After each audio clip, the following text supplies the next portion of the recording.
Licensing Authority will come to order. Rochelle, would you please take roll? Authority Member Bradish. Present. Authority Member Gunia. Authority Member Price. Here. Authority Member Odell. Here. Authority Member Cole. Here. Authority Member Forrest. Authority Member Mather. Here. Thank you. Next item of business is the approval of the minutes of the preceding meeting. Is there any discussion of the minutes, any changes or additions? Do I have a motion? I'll move that we approve the minutes. I'll second that motion. All in favor? Aye. Aye. Opposed? Minutes are approved. Next order of business is approval of the agenda. I understand there's going to be some discussion about the agenda.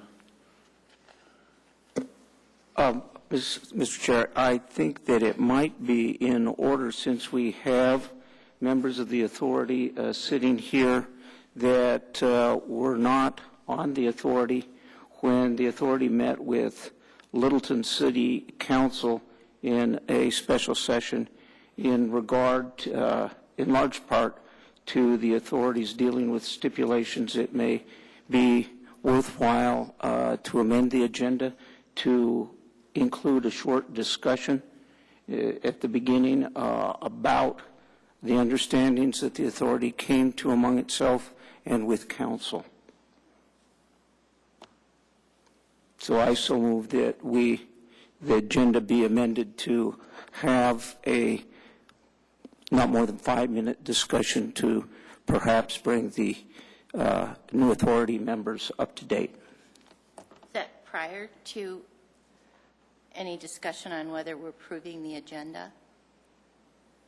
Well, the part of the agenda is how we proceed, and perhaps before we proceed to considering a stipulation that is going to be presented to us, the new members of the authority that were not present when we had those discussions among ourselves and reached an agreement, and with City Council in a study session, I think it would be worthwhile for them to understand the agreements that were reached before we proceed. And I so move we spend 5 minutes at the beginning to have such a discussion. Well, I agree, and I don't think once we're done with that discussion, we can have something called a, where's the agenda? A preliminary, okay. Hearing. What number is that? 12A. A preliminary hearing, because that was part of the discussion that was on the record, I believe, in the study session, and that we had with the attorneys. So I guess I would move that we have that discussion, and then maybe we also amend paragraph 12. So my understanding is correct. You're seconding my motion for that discussion. Yes. Thank you. Rochelle, would you poll the authority, please?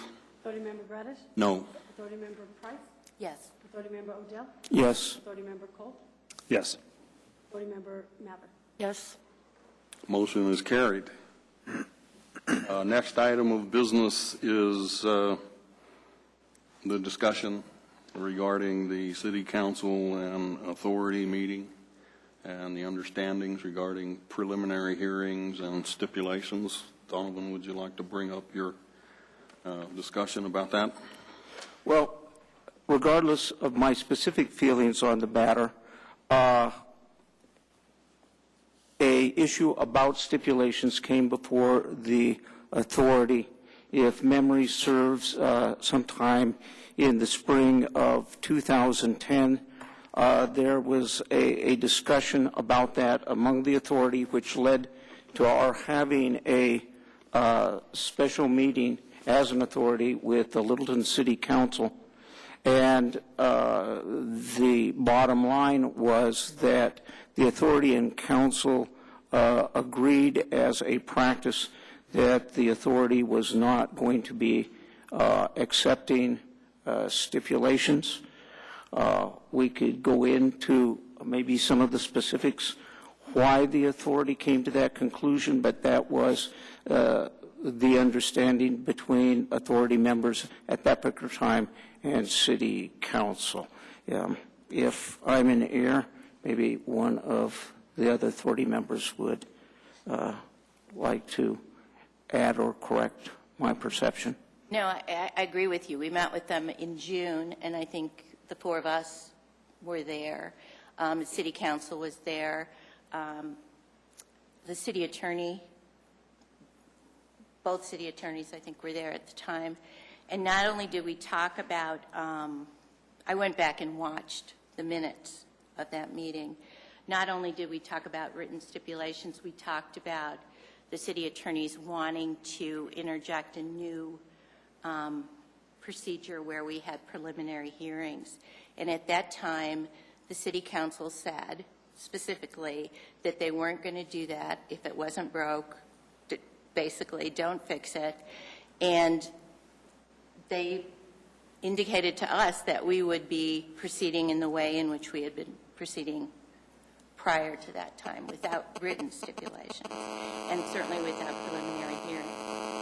Why I was so surprised, and I expressed this to the city attorney when I received the agenda. So no, I'm not disagreeing with you. I'm agreeing with you totally. I mean, if there's been a change, that was an open meeting on the record, on TV.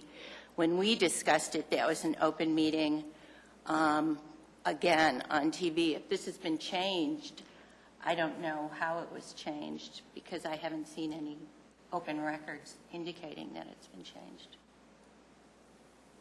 Well, Authority Member Price, I distinctly remember that after that meeting with council, at the next meeting of the authority, I did raise the question specifically with members of the authority if they wished any further discussion about preliminary hearings, and the consensus of the authority was they did not. So that was the last official position of both the authority and the city council to date. Does the city attorney have a different recollection of that meeting? One moment.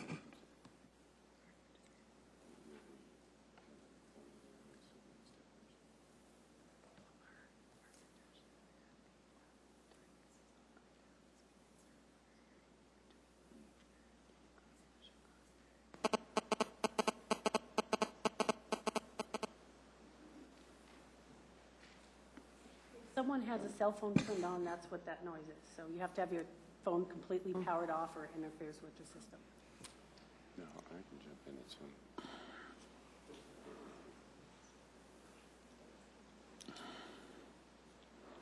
fine. So Michael Penny, city manager.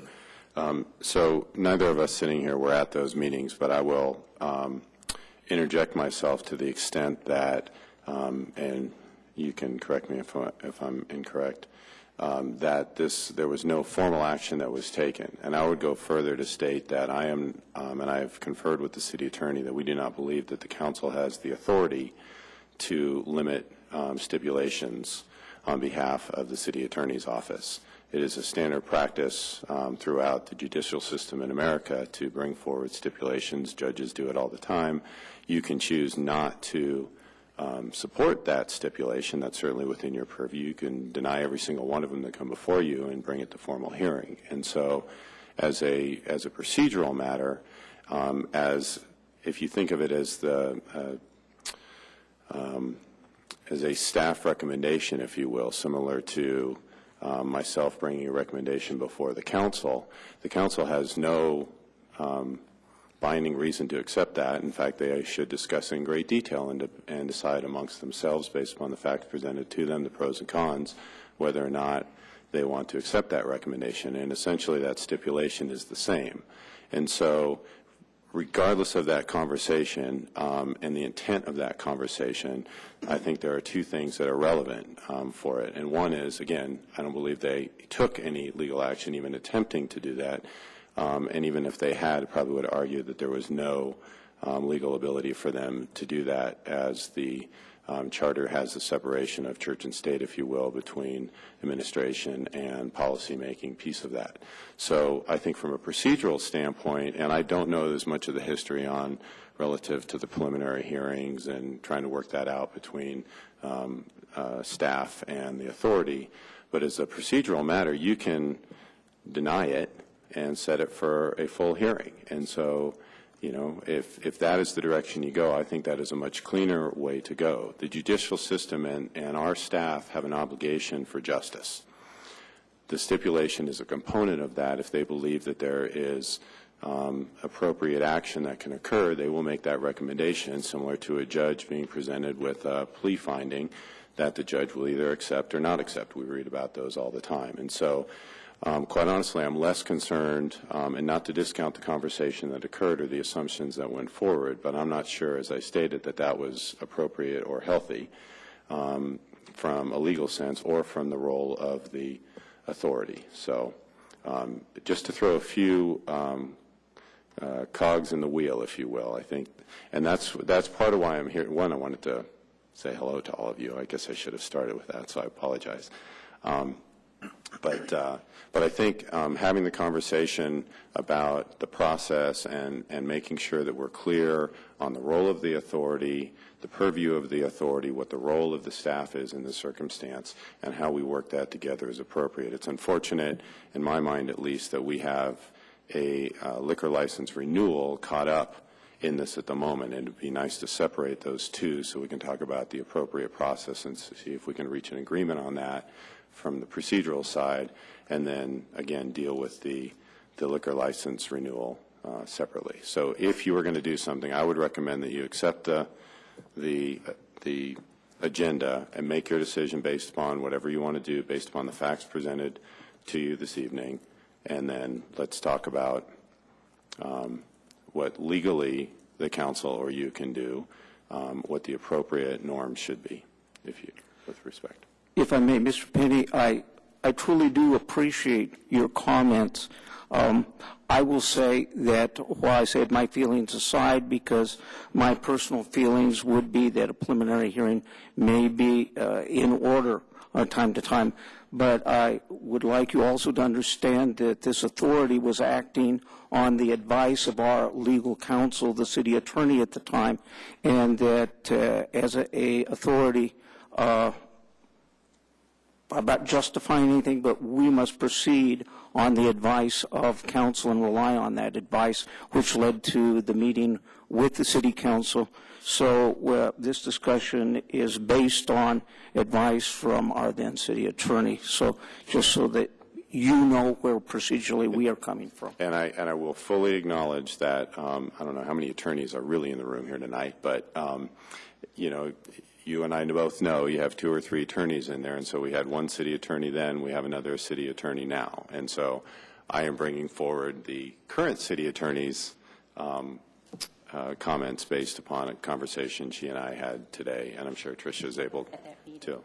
Yeah, and we discussed that. And I think you should go back and watch that meeting. Yeah, I am willing to do that, but again, as I said, no legal action taken by the council is they can have a discussion for as long as they want, but if they don't take action at the end of that, it's nothing more than discussion, study session as an example.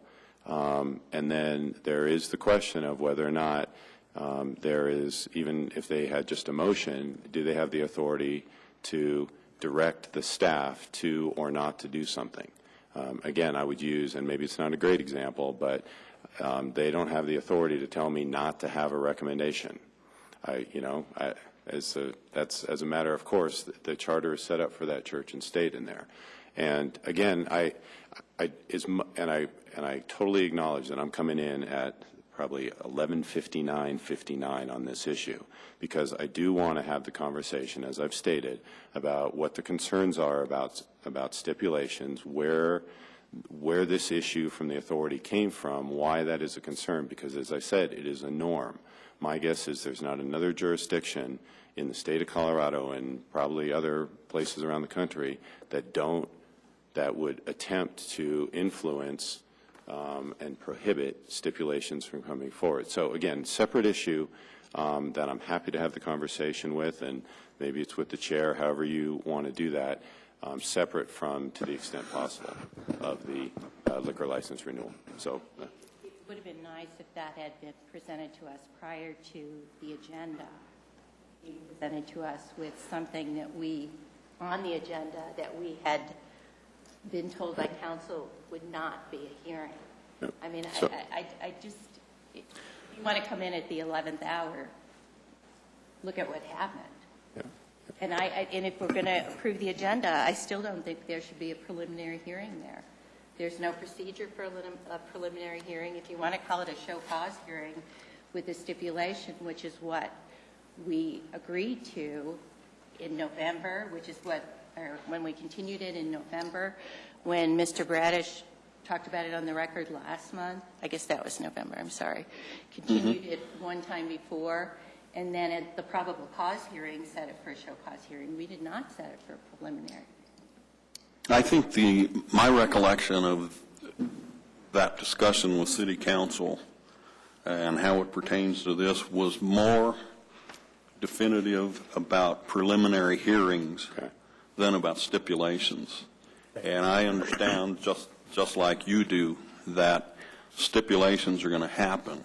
The reason we had that meeting was because it was becoming every issue, every time we had a cause of action, the city showed up with a stipulation, and the authority was not able to really have a hearing. We were just, here was the stipulation, and we were supposed to either up or down vote on it, and City Council agreed with us that that was happening too often, and occasionally there is a good reason to have a stipulation agreed to and bring it to us for approval or disapproval.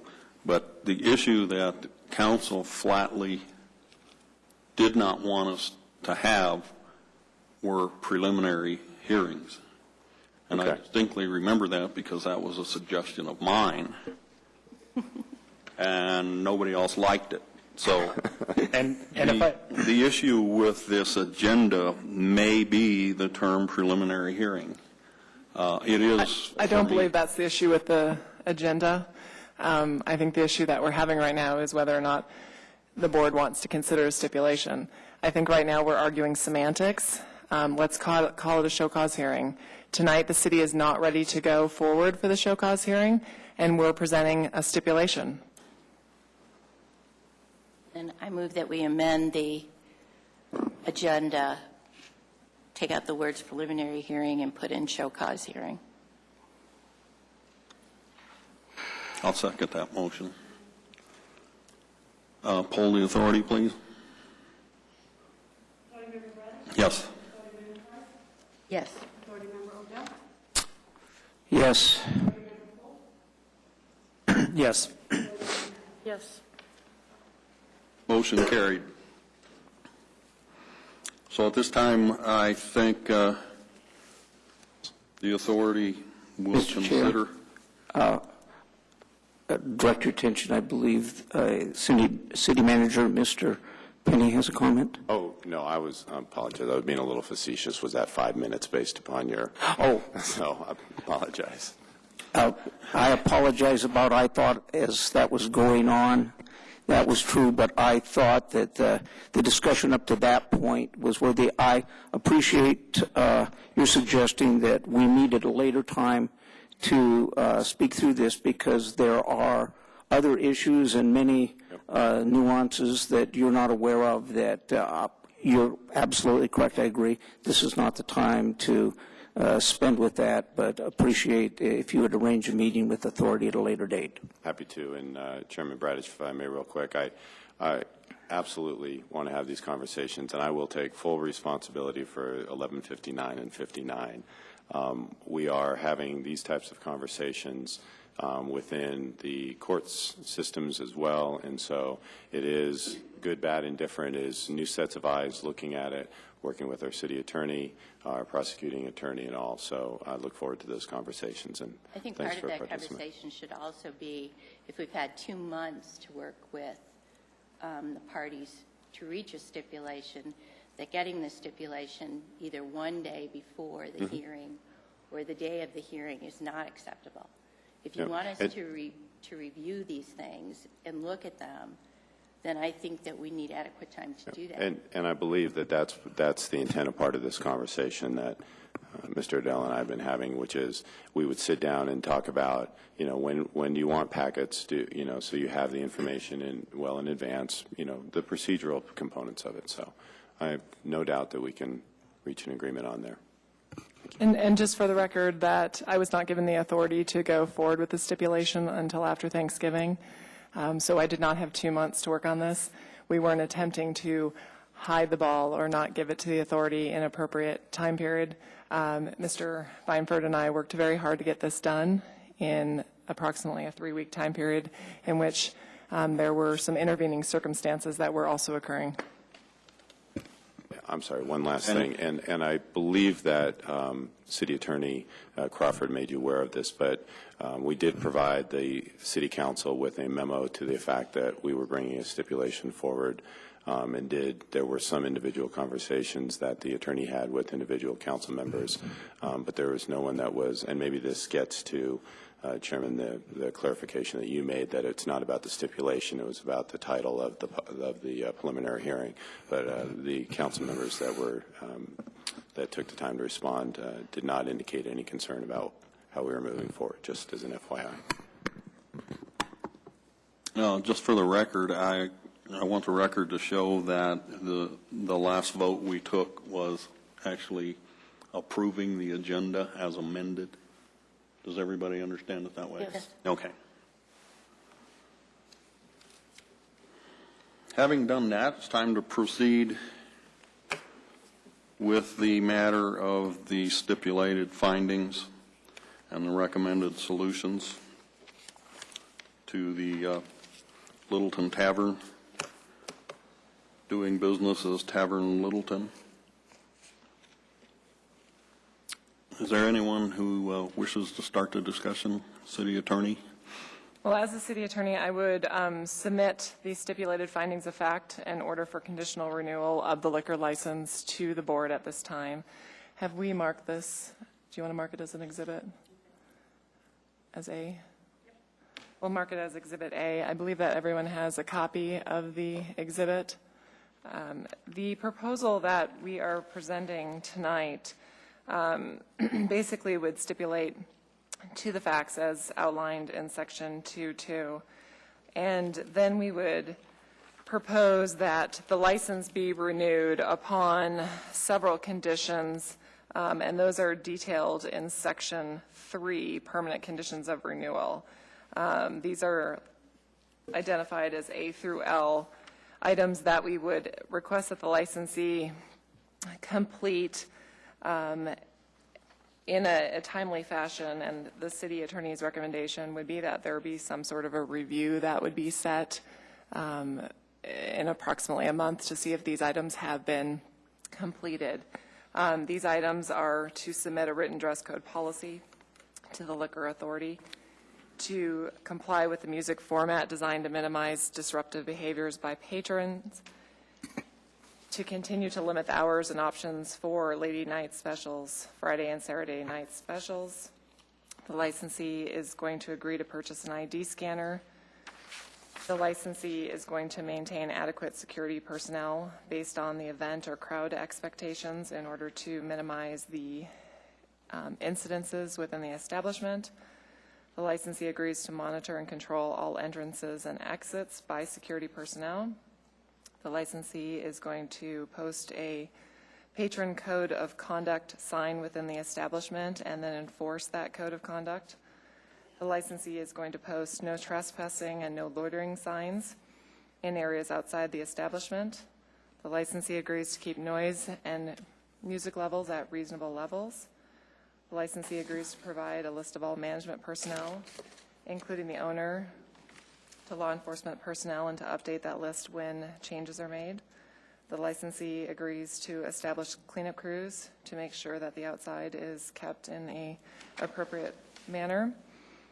And the licensee finally agrees to submit a written policy after discussing this with the Littleton Police Department, and this policy will detail its internal policies regarding contacting law enforcement officers when required by the law. And that policy should conform with state and local liquor laws. This is what we're proposing tonight, and we would ask that the board accept it. I believe that Mr. Beinford has prepared a full presentation for the board. Before you proceed, I'd like to ask the city one question. These police reports that we have in front of us and that we've discussed for the last few months, the incidents stopped in August, I believe. At least the reports have stopped as of the incident in August. My question to the city is, have there been any incidents, any police reports since the latest one that we have here? In other words, has the business been clean since the last incident that we talked about? I'm not aware of any incidents. I believe Ms. Crawford handled this issue in a memo to the authority, indicating that she didn't believe that any incidences were going to be relevant at this particular hearing. In reviewing this myself, in section 3214, hearing aggravating and mitigating factors, that's not my reading of any of those issues that the board would consider.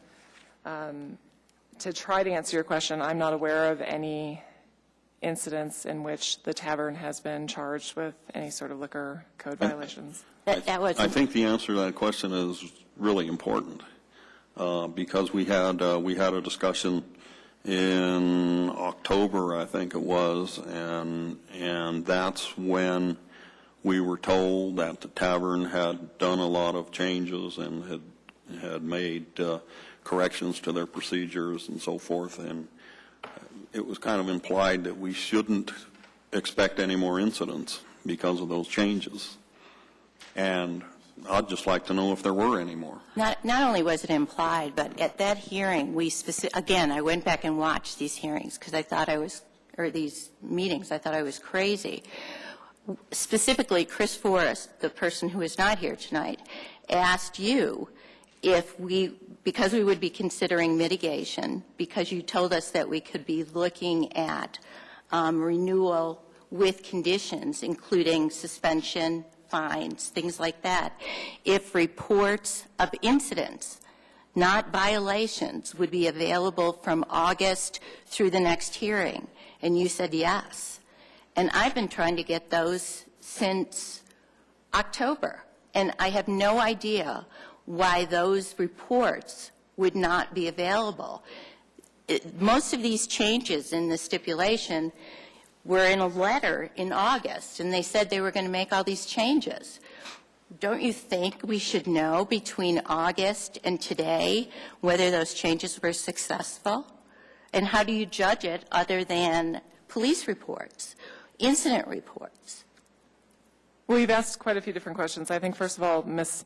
Crawford, the legal authority and the legal advisor for the board, has indicated her position on the subject, and she does not believe it's relevant. And I believe that all of you received those memos, the first of which was given to the board when there was an issue regarding whether or not the police department is bringing forward incidents like this, and she responded in a memo as to why those issues are brought or why they're not brought. Secondly, I believe there was another memo that was sent out either early this week or late last week that her position was that that was not relevant. In answering your final question, this particular stipulation is presented tonight. The licensee did at the last hearing indicate that they have taken measures in order to alleviate some of the issues that are occurring. I think the measures that now are in writing from this point forward is when they would be bound by those measures.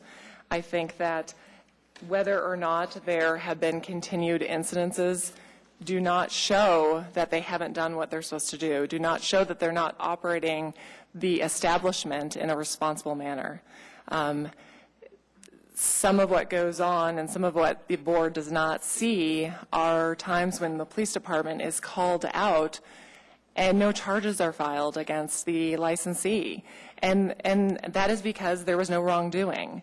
So those incidents aren't necessarily relevant to whether or not they're doing a good job in implementing what they said back in October they were going to implement, and then what tonight they're going to implement.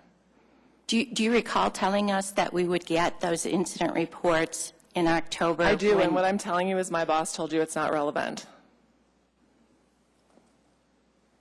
What is relevant? I mean, how are we to gauge whether the changes that they said they were going to make in August have been successful? I think what is relevant is taking a look at what we're going to do from here on out, and if you don't accept it, then we'll have to take that as it happens.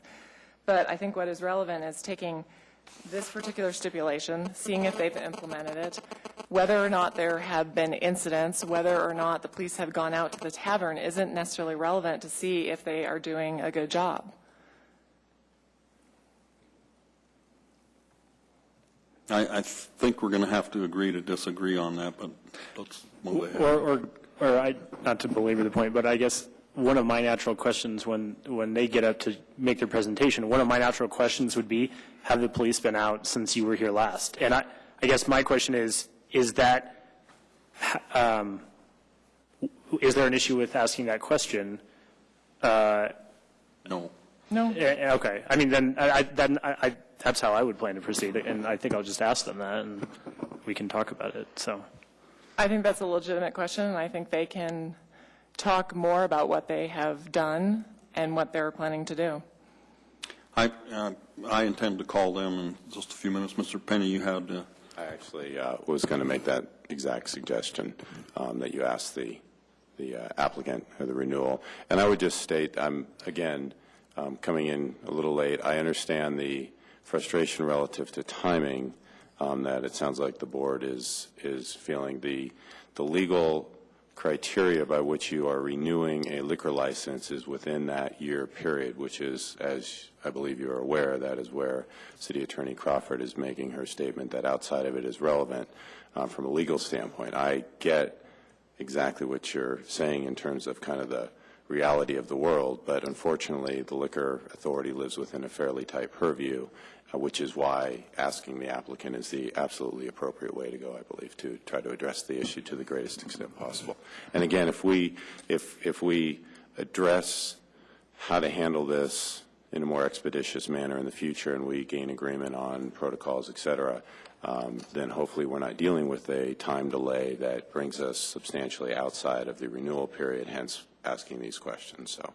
This isn't a new issue. I was frustrated with this in October, and Benford was at the meeting, and I said, look, I don't want to be facing just a renewal because we have so many. I mean, we're not talking about just a few incidents. There were a lot from May until August, and they were very concerning. Mm-hmm. And so, just let me finish, okay?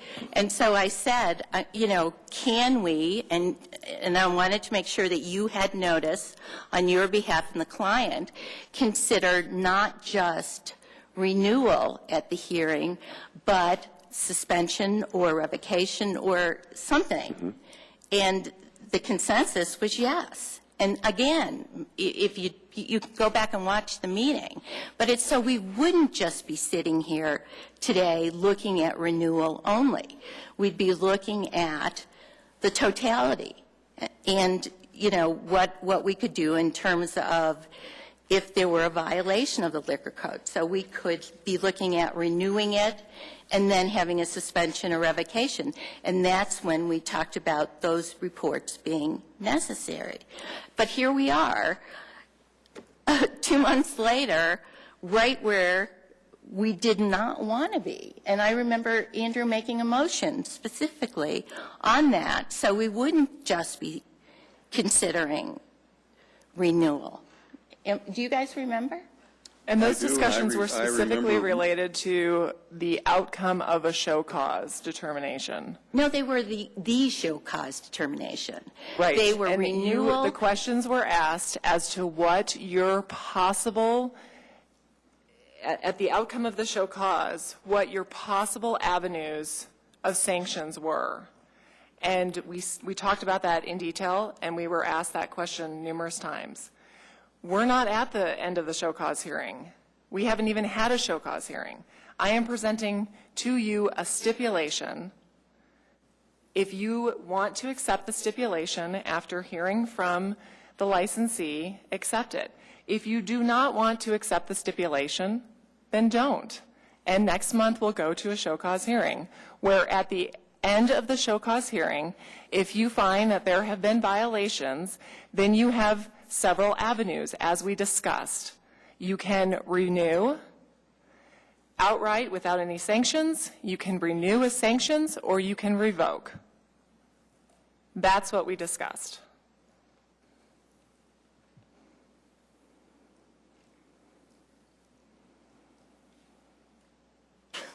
I still think we're hamstrung not having those reports, and we specifically discussed that. And I don't know how we can look at renewal without having that. And that's my issue. And that was my issue 2 months ago. And I think everybody had that issue, and everybody wants to see those. Well, I don't think we can go back in time. There were some decisions made, one of which might not have been correct, and that was to withhold the renewal because of these incidents. Mr. Benford, in our initial meeting, made the comment, you can renew anytime you want, and then you can proceed after that, the issue of suspension or revocation. I remember you made that comment, and it was pertinent, and I think it still is. What I would like to do is listen to Tavern, make their presentation, quiz them, ask them questions, and then we'll have an up or down vote on the stipulation. If we don't vote to agree to the stipulation, then we've got to take another course of action. But personally, it bothers me that this license has been at issue since July. It's not the authority's fault, but we should have addressed the renewal when it was supposed to be addressed and not held up because of these other things. But like I said when I started, that's the past. We can't change that. So I'd like to move forward on this. And at this time, I'd like to have a representative from Tavern come up and make a presentation. Okay. And to answer questions we may have.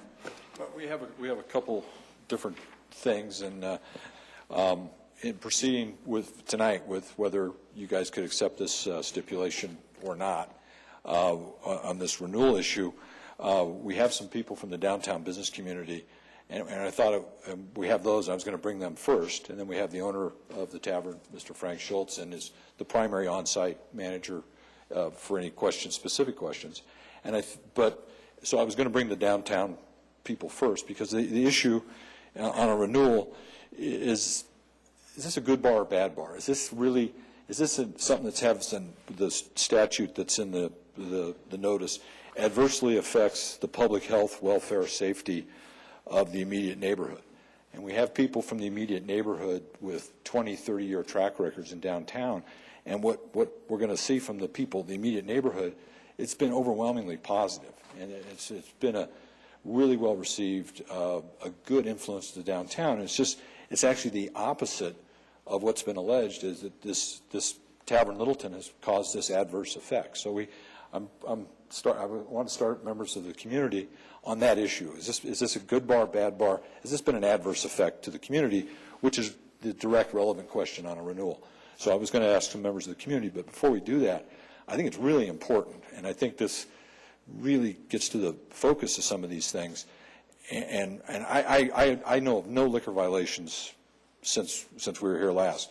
But an incident report can be anything. And part of our requirements are that they're supposed to call the police. And you'll hear the first 3 months, they had 70,000 people come through there. And we have incident reports that you've seen. A lot of those cases, I mean, there's holes in some of the evidence and things like that, but 7 incidents out of 70,000 people coming in there, you know, the Tavern Littleton, I think, was recent. Maybe there was some vandalism. They called the police. You know, that's an incident. I can tell you I don't know of any incident reports that there's been a liquor violation or someone overserved or underage. Nothing has happened. Have there been some incident reports? I'm assuming there has, because they're supposed to. And when you do that kind of volume that they've brought to downtown Littleton, they're required to call the police. And it's a real catch-22 sometimes. That's why we want to have, in those conditions, a policy approved by the Littleton Police Department. You know, there's a certain percentage of the people who come in there are jerks. When they got opened, they were tested. I mean, you got, not everybody, you know, goes to a bar and is a good person. And there are incidents, but it does not mean that the tavern is operated somewhere, you know, in an adverse effect to the health, welfare, and safety of the neighborhood. In fact, the people from the downtown community will tell you it's the best thing that's ever happened. And so incident versus violation, I don't think we have violation. I know we don't have violations. Since then, there might, if they called the police and had there was vandalism, there's an incident, but there's been nothing, no allegations. There's been no negative incidents since we were here. I mean, I guess there's negative incidents and incidents, but when we start saying incidents, we're supposed to call. They are supposed to call the police department, and there's some jerks that come in there. There's less jerks now than there were 6 months ago, but it will happen, and they will call the police, and that doesn't mean they're an adverse effect to the neighborhood. But what are your hours? The hours of the tavern? Well, Mr. Schultz, I think they close at 1:30, if I'm not mistaken. Depends on the night. 1:30 on the weekends, and then during the week, it depends on business. But And have those been the hours since the very beginning when you opened? yes. Well, actually, let me correct. When we opened, we stayed open until 1:30 every night, and then when we start to get a gauge on the customers that come in, we start shutting it down earlier because there's not a lot of people in there Monday and Tuesday after midnight, Wednesday.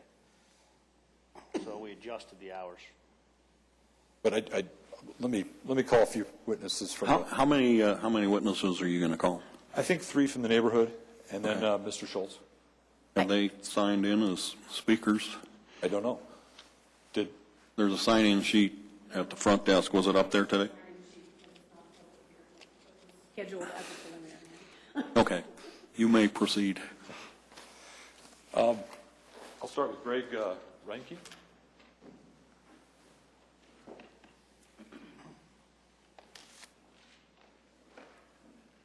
Evening. My name is Greg Reinke, 5663 South Prince Street, Reinke Brothers. Been here since 1999, been in business 38 years. And in 1999, when I came here, at 5 o'clock in the evening on Friday, the street shut down. No one came back until Monday. There was no traffic at all. The tavern, as they've come in, as I told you, had 70,000 people come in.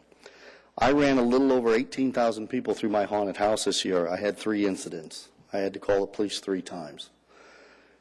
He ran 70,000 through in 6 months, 5 months, and had 7. That's phenomenal. Anytime you have people coming down in masses, you're going to have a few people that do really bad things. The bad thing is you can't tell who those people are. I dressed up in a suit today, and everybody commented. Usually, usually I'm in a Harley jacket, and people see me and they judge me by that. My point is you can't tell what people are going to do till after they start doing it. I attend the tavern. I sleep about 4 hours a day since I was 16 years old. Maybe that's why I've accomplished a lot. I have 20 hours a day to get it done. But I attend the tavern along with the Old Town Tavern, Ned Kelly's, and I see a lot of things that go on. And I will tell you that the tavern runs one of the most professional operations I've ever seen in Littleton. They have bouncers. They don't jump on you if something's going on. They handle it very professionally, and they call the police. In fact, Police officers constantly come into the bars around Littleton, and they're there for anywhere from 15 to 20 minutes. But I'm just telling you that you are going to have some incidents. That's part of the beast. But I will tell you that after being in the tavern in Littleton, and I grew up here all my life, and if you remember, in fact, the city attorney probably knows this, that they used to call it the Jet Docket because of the Jet Lounge, and that's how they would attempt to start doing, legal stuff, and they based it on that. We had the Jet, we had the Winner's Circle, we had the Oasis, the Santa Anita, the Goblet. If you remember any of those, they were dives. And we don't have any more dive bars in Littleton. We have some great businesses in Littleton, and one of those that is leading the way is the tavern. In fact, if all of us could kind of address our businesses as he does, I guarantee you we'd have one heck of a city right now. So I just want you to know I am there. I see it every night. And I'm just asking you, understand what's going on here. Littleton was a little girl up until 2005. And now she's this beautiful woman, and everybody wants to date her, and we're not sure how to do that. Okay? Thank you. Greg, let me ask you a couple things. Your business is proximity to the tavern? I'm right across the street from him. Okay. And what hours are you there? What hours do you see the operation of the tavern? Early, late, closing? What do you see? I'm there until 3:30 in the morning. I get to work approximately 8 o'clock. I go to bed around 4 in the morning. I'm up by about 7:30, 8 o'clock. And so you're there 2-3 closing crowd. They call me Mr. Littleton for a reason. Okay. And since they opened in June, what have you seen even late at night? Have you seen? I see there's a lot. The nightlife in Littleton after 9 o'clock is unbelievable. Not just from the tavern, but from Ned Kelly's, from Old Town Tavern, down to the mill, all of those places. And generally, when you walk around, it's a very peaceful, wonderful city to walk around in the middle of the night, believe it or not. Specifically, has the tavern, you seen any evidence that the tavern has adversely affected the public health, welfare, safety of the immediate neighborhood? Absolutely not. Would you describe I asked you if it was adverse. Have you seen any positive influence? Oh, absolutely. In fact, I'm the president of the Merchant Association. We have 110 merchants right now. And talking to some of the merchants, and I get out a lot, the tavern has helped increase income at a lot of businesses around, especially ones in his block. Right across the street, there's a jewelry store, J.F. Scholl's, the Spice Company, all that. It's just helped all the businesses down there, including me. During October, people would go over there at the tavern, have dinner, and then come to the Haunted Mansion. It's kind of like a dinner and a show. Have you ever seen a continuing pattern of fights? No. Violent activity? No. No. Disorderly conduct? No. Have you seen a licensee permit any rowdiness, undue noise, or other disturbances? Just me. No. I'd have further, and open to the board, any questions? Yeah, I think it's worth noting on a calendar that both Greg and I appeared in a room, both in suits. That is noteworthy. But Mr. Rinke, not to unduly influence the board, but you're then the president of Hoodlum? Yes, correct. Okay. Hoodlum is the historic downtown Littleton Merchants. I want to make that clear. Yes. HDLM. Your primary, you have many concerns, and I know from having had booze at your establishment during, for example, Western Welcome Week, you run a tight ship. Right.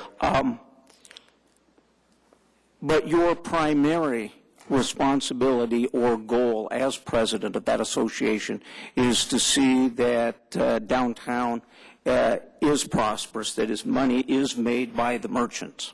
Correct. You have 70,000 people coming through there, that is going, and they're drawing that kind of crowd. That is going to take place. That's a correct. good thing Yes. for Littleton. That's what Absolutely. we've been looking for. But you do realize everything that you say that is not happening, the tavern is willing to stipulate did happen if we will only renew the license. It says, right, in their renewal, it says licensee is allowed and permitted, they're willing to stipulate, licensee is allowed and permitted other activity offensive to the residents of the neighborhood in which the establishment is located. Right. I'm sorry, that might not be part of that. That is statements of inducement. So they're willing to state that all the things that you say are not going on are going on. Had gone on. Had been going on. Okay. Okay, if you're going to get 70,000 people through there, you are going to get incidents.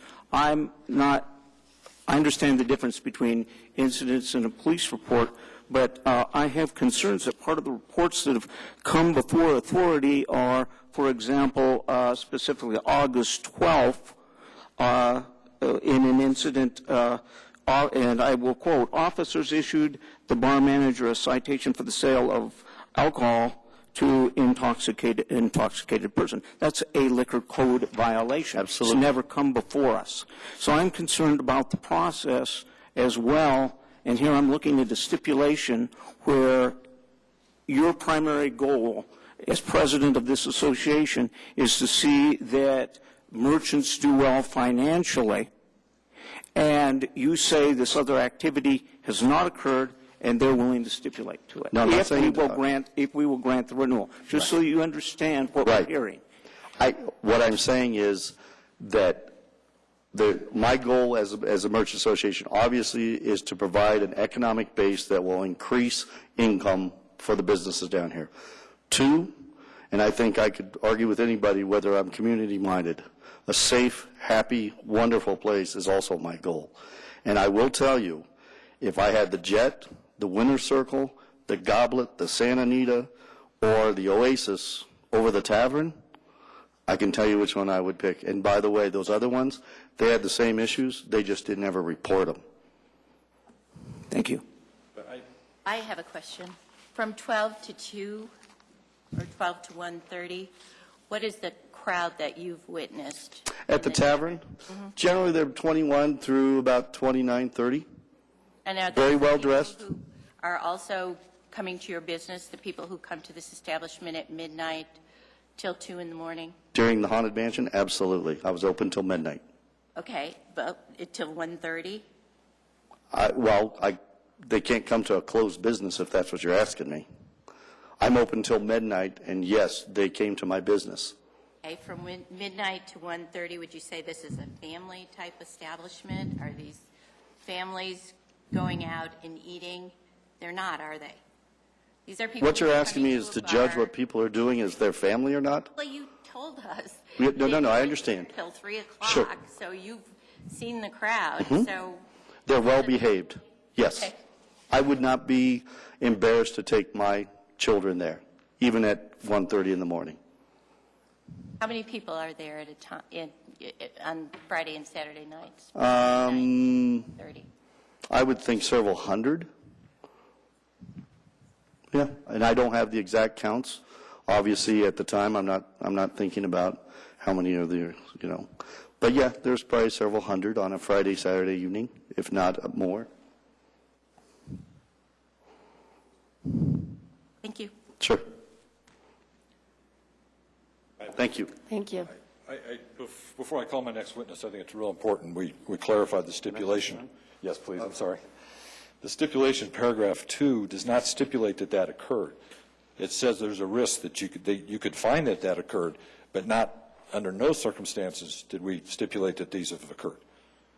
Yes, I understand that. I corrected my statement. That is before the actual stipulation. That is just, I believe, in findings and stipulations in paragraph 2E. I was specifically referring to, and that is not a stipulation, but Center stipulations is the operative words is that the licensee stipulates that if this matter proceeded to hearing, there's a risk that you could find good cause to refuse the renewal of the license. all right. Not that these things occurred. And these are the things that would Thank have you. to be proven, but we did not stipulate that those. Yes, and I corrected, I'm sorry, my statement that we had not stipulated. I was looking particularly in actually it was number 3, in mitigation and as an inducement to the city to enter this stipulation, the licensee states the following, and I apologize. I don't want to leave that impression. I was reading up above and got those two confused. So My heart stopped, so I wanted to get that clarified. thank you. We would ask Cal Marib. I went to the restroom. Then we'll ask Nick Gulata. We'll go out of.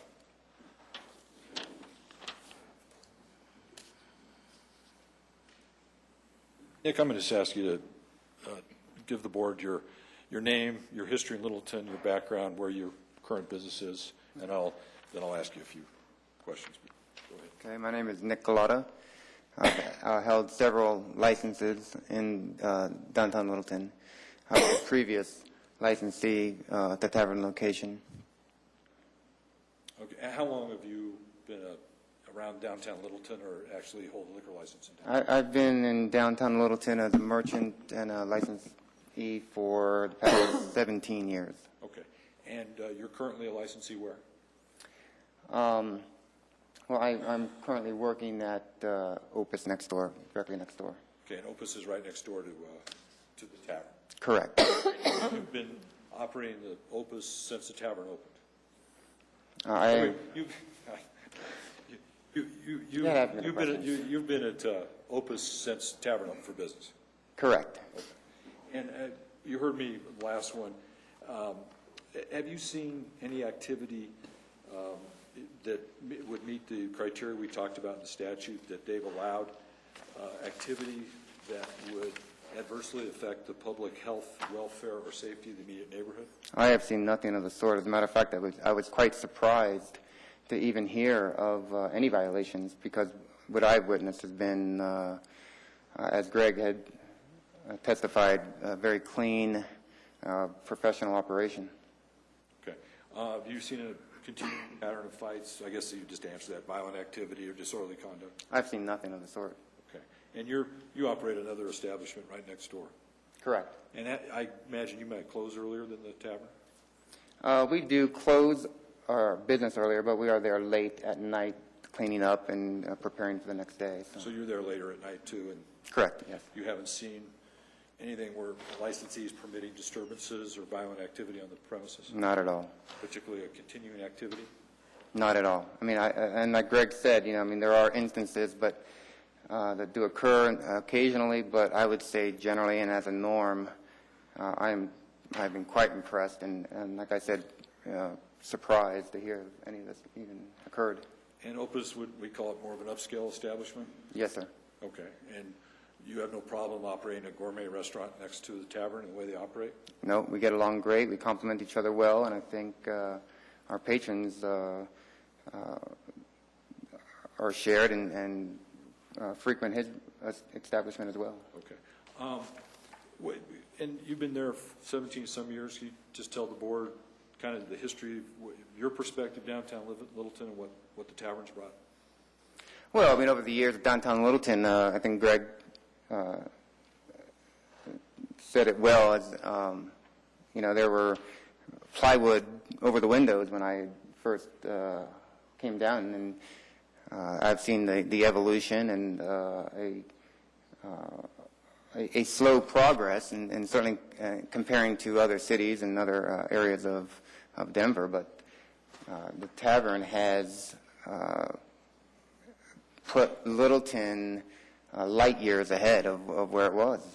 Establishments like his are going to keep it alive and not have plywood over the windows again. And would you, if you thought that there was a continuing activity of these adverse impacts, would you say that? I wouldn't be here tonight if I thought there was any kind of negativity at all. And it's not just about they brought more business in. It's the right kind of business. It hasn't been a negative influence. Not a negative at all. It's the right kind of business. It's what all of us in downtown Littleton as merchants have wanted to see for a long time. Okay. I'd open up to the board. What are your hours of operation? Our hours are, well, we do lunch and dinner, but speculating you're primarily asking about evenings. We open until 10 o'clock during the weekend, depending on reservations, because we're primarily a reservation restaurant, but we can go past that if for reservations. But it's typical dining experience is well over an hour, so up to 2 hours. So if somebody does have a 10 o'clock reservation, they can dine until midnight. Because it seems like the incidents we're hearing about are primarily happening later in the evening. I haven't heard about any incidences around noon or 2. That's common. Yeah, okay. Thank you. You're welcome. I have no questions. Okay, thank you for your time. Thank you. Cal? Good? You watched the other two, so probably stop Well, if we got any questions. No, I actually do better with dialogue. So thinking in Arabic, speaking in English is a big problem sometimes. My name is Cal Murab. I've been on Main Street for quite a bit. I started my business back in 1980, and concurring with what Mr. Ranke said, I've seen Littleton really go through a lot of stages. I've seen Merchant Association get started and dissolve on the first day. I've seen businesses come in and leave. In the 80s, my quota was you could walk Main Street and you can rent or buy any building, put any price you want on it, and it's yours, because nobody was coming to Littleton. Littleton started transforming back in the late 90s, and it has transformed to really a lot more enhanced community than it was. I started my business at 2299 Main Street. I had the vacuum cleaner store. I would close the store at 6 o'clock between Monday and Friday, and Saturday I start closing at 4, then 3, and 2, and then 1. Driving home, I would drive Main Street, and there would be nobody, not a car, not a soul, not a business open on Saturday. It'd be deserted till Monday, just totally nothing. And then the restaurants started coming in. I brought 5 restaurants to Littleton with liquor licenses, and they're all doing extremely well. Mr. Schultz, what he did on Main Street, I think he's a crazy guy to invest the money and the energy and to build the building he did is quite a belief that I didn't see on Main Street in that volume. I recently became a KitchenAid dealer for Whirlpool, and I had a lot of problems the first year with customers' complaint to Whirlpool. And then I learned the curves, and they taught me how to deal with it. I don't have the knowledge that Mr. Schultz has dealing with the crowd. I was shocked to hear 70,000 people came through his establishment the first 4 months. I do with like about 10,000 a year, period. So I prepared a little statement. Now, if I may read it. I can do better that way too. I started my business on Littleton back. I was 26 years old. I was young. I was skinny. I had full hair, and I wasn't as good looking as I am today. So, for years, the growth of Main Street has been a goal of mine. Having Mr. Schultz on Main Street by bringing his local, well-established tavern, hospitality restaurant, I believe, helped the downtown merchants tremendously. Mr. Schultz and his staff has been very growth-oriented in contributing their time, money, and energy, and the facility to support the Merchants Association and all the events Hoodlum puts on. In all my experiences and patronage of and support of the Tavern Hospitality Restaurant, I have seen at the beginning when they opened, I was there pretty much almost every day and every night. And I could see where the crowd has changed. You know, before 8 o'clock goes from family, and then about 10 o'clock it becomes more the younger generation. When I would be standing on the facility, I would have see the bouncers and the managers always coming by, checking everybody, acknowledging. But I've never really saw or experienced any incident that was adverse or had any negative impact on me to prevent me from coming back. I believe that the tavern has shown nothing but positive, happy, pleasant, comfortable, safe, responsible, courteous, community-minded, and supporting business. Thank you.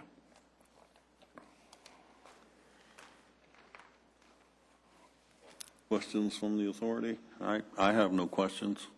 I have none. Did you have some questions you want to ask before us? I think you answered it, but could be specific to the statute.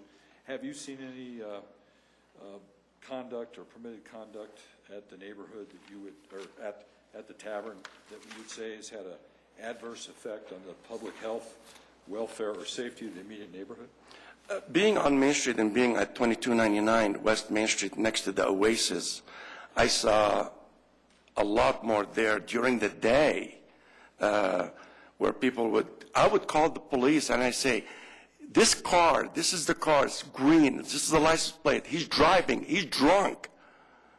I've never seen that at the tavern. So I've done that many times. During the day, I mean, like by 10 o'clock, I would do that. And that's the kind of activity that you report that would be adversely affected. Oh, of course. As a community-minded person, that I want to see Littleton prosper and get better. Definitely, yes. I'd have nothing further. But yeah, when the Oasis was there, it was hilarious what I saw. It was sad that people would be there at 7 o'clock in the morning, and by 10 they're wasted. I think I speak for everybody up here. We're glad the Oasis is not there anymore. Me too. But I think Littleton really has transformed a lot, and I really thank Mr. Schultz for bringing the tavern and really having I called it crazy, but I think it's guts and belief and a risk that we entrepreneurs take in our life to make things better and prosper I mean, he brings, beside the 70,000 people, I believe I heard that when he first opened, he's going to bring 210 employees to Littleton. That's huge. And these are local people that put back in the economy. They contribute back to the community. They don't take the money and leave. They keep it in the town. In all my 30 years, the most employees I've had were 2. 30 years at any time. And they're not foreigners. Thank you. Thank you. Mr. Benford, you said you had 3? 3 from the neighborhood. Mr. Schultz would be next. Well, that's fine, because there are some questions about the operation that I would like to ask. So, Well, after Mr. Schultz, we also have Kevin Pritchard, who's the primary on-site manager since they opened, and he's here too, operations, and specifically the things in your report. I think there's what they did. It makes a lot more sense if you can hear the full picture. But Mr. Schultz, we'd ask this time. Frank, I think you know. Tell them your name, occupation, and Yeah, Frank Schultz, the owner of the Tavern Hospitality Group. My mother and I own the company. We started in 1997. Actually, before I go into that a little bit, I want you to know that we all are taking this proceeding and going through what we're going through very seriously. And you guys don't know me. You don't know anything about me or how I operate my stores other than the incident reports that are in front of you. And so I just wanted to, first tell you a little bit about who we are as a company. And, we've been in business. My mother and I been in business since 1997. We currently have 6 taverns and 2 nightclubs around Colorado, and we employ over 500 people. Are family-owned and operated. In that growth process to run multiple stores, we've went from a transformation of a mom-and-pop operation to a structured, more defined rules, not just for employees, but management and even patrons. And over the years, we've learned, what works and doesn't work. And we do things that sometimes customers don't like, just to maintain not only our integrity, but the safety of the operation and the risk of us ever potentially losing a liquor license. We own all of our real estate, and one of the themes with our concept is if we purchase the real estate, we could invest a lot more, try to create a nicer environment, from the wood finishes and the warmness of it to the HD TVs, because we drive a lot on sports. And that gives us the ability to be in it for the long haul.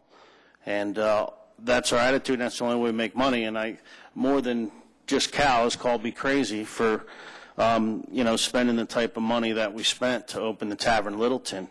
But I'm in it for the long haul. And it's a lot of years for payback to spend the kind of money we did to come into Littleton.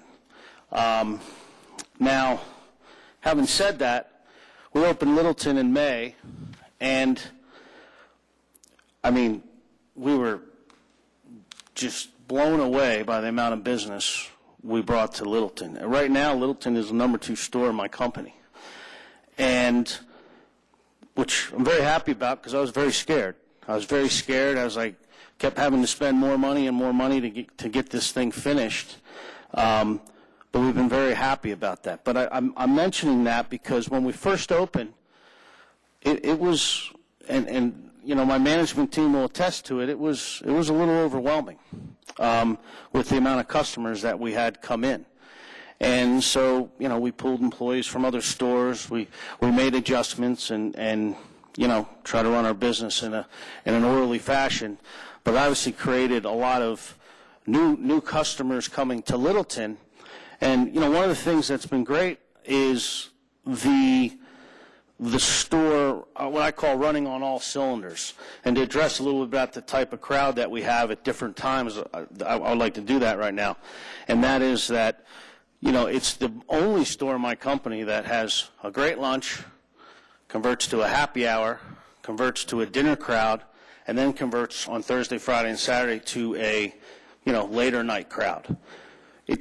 That theory is the key to having success, because I can't do it just on lunch, I can't do it just on dinner.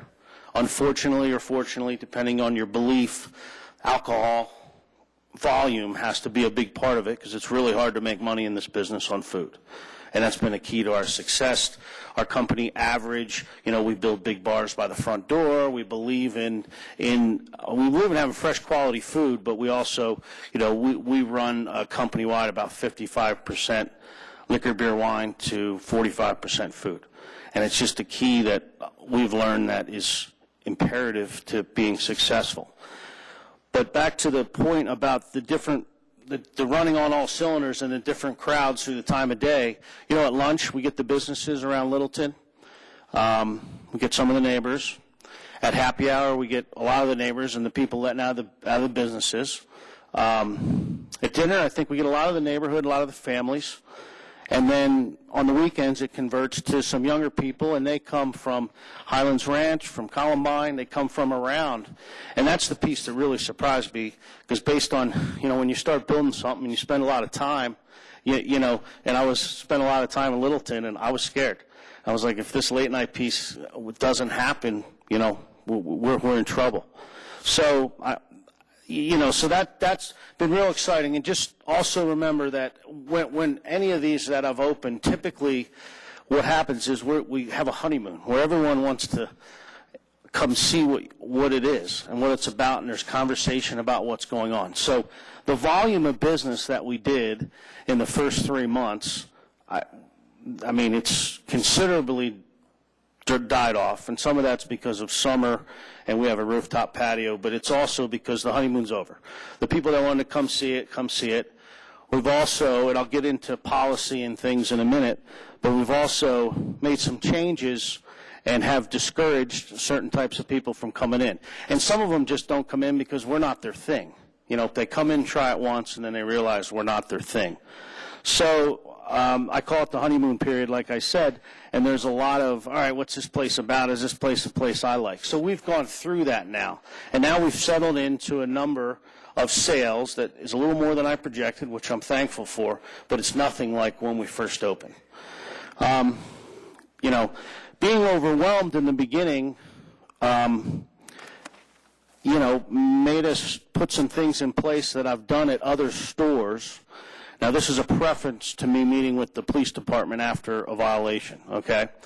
Before that, we immediately put some things in place, and I'll describe a couple of them to you. One was on the evenings, we put a dress code in place. I did this at 2 of my other stores. It's a catch-22 because it has to do with baseball caps and pants above your waist. And if you consider that being stereotypical or not, we just found that those pieces somehow can connect to people that want to cause trouble. So our policy after 9 p.m. on Thursday, Friday, and Saturday is no hats and pants above your waist. And that has been a big dictator to change, the type of crowd that comes in. And we made that adjustment early. It's tough to do because you get a lot of slack, because there are good people, regular people that aren't causing trouble that wear their baseball cap, but we have to enforce it to everybody. So that's been a little difficult. One thing we also did before is, we have to be competitive, run specials from time to time. We pride ourselves in not going to a point of no return to where, we end up giving everything away because once you go there, you can't go back. We have a classy establishment. We don't want that crowd. But the key is that we have to be competitive because especially in tough economic times, people can go somewhere else and drink. So we have ladies' night, we have a happy hour, and one of the big things we've done was adjust what we did for the ladies at ladies' night to limit, the different types of specials we did to make them a little less attractive, to try to clear away some of the troubled guests, so to speak, because they're just there for a free beer, not there to really appreciate what you've had to offer. But we were still very busy, and there was a lot of things going on, and sure enough, we had a situation where we have a violation that we got. And, believe me, I spent many nights not sleeping because, for one, the thought of losing my license with such a huge investment into the community and knowing who I am and how we run our establishment and what we care about, that makes it even harder. So as soon as we got that violation, and regretfully, I probably should have done this first, is I contacted Chief Coogan and asked for a meeting with her and the powers to be to sit down and discuss the issues and what we can do to fix them. And so, being super nervous, I went into this meeting, and I think the chief and every lieutenant was probably sitting in the room, and it was definitely, it ended up being a great meeting. And I had, right before the meeting, sent her a plan, some of which the things I already discussed, and a few more that I will tell you about. In fact, just to move to the stipulation for a minute, we've done almost everything already on that stipulation, except some signage, postage, and that we're going to do if this is accepted, and or if it's not accepted, we're going to do it, and maybe a couple other things, but I don't think so. I think that's just it. So we sat down. Some of the key points that I talked about with Chief Coogan were our change in the dress code.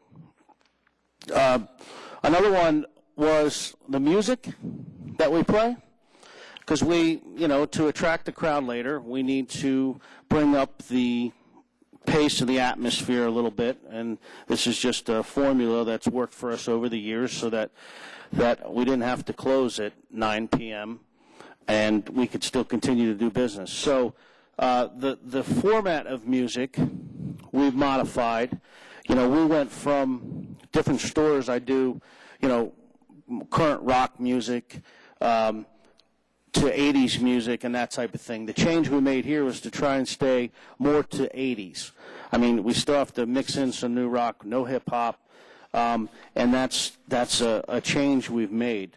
And it makes a dramatic effect, and I'll be honest with you, we even have a policy, that if we don't like the way the troublemaker type person we feel is in the room, we actually ask the DJ to play some ABBA, and at that point, it really does change the dynamic, and it's something that we do at the stores that we do play music.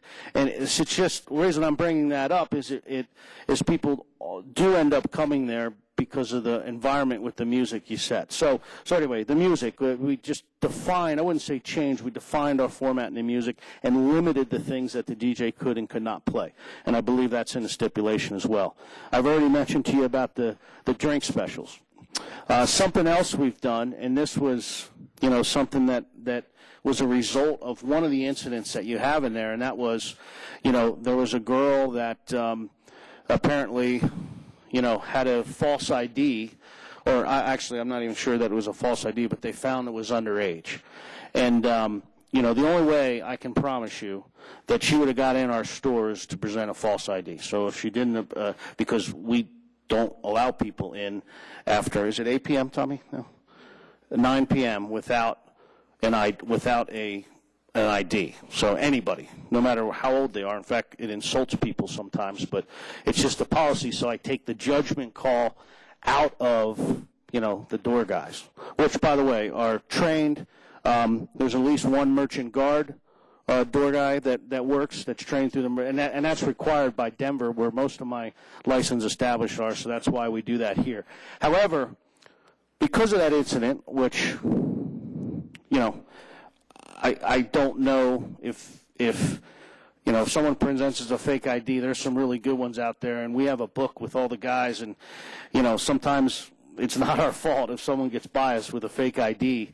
However, one thing we've purchased for the store, and actually this store set the precedence for a couple of my other stores, was an ID scanner. Okay, so we have entrances on the front and rear of the tavern, and the ID scanner is so that when the customer comes, we review it, make sure the year's right, look at the customer, and then now we also scan it, and the scanner, based on the coding on the back, gives us an additional peace of mind, and it also records the data as well, which if there was ever a problem is good to have, but gives us an additional peace of mind. And this store was the pilot for that based on that incident. And, we feel it's been working pretty well.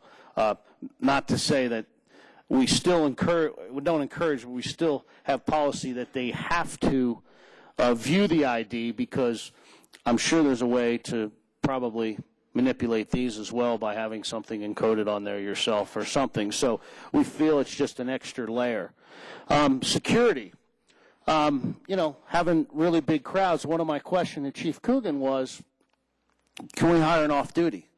And unfortunately, because I guess the bar status, we weren't allowed to do that. And we do that in Denver. And I guess the bummer for me on that was, hiring off-duty isn't for me trying to be friends with the police department so that I don't get a violation. Hiring off-duty is to have a presence with a badge.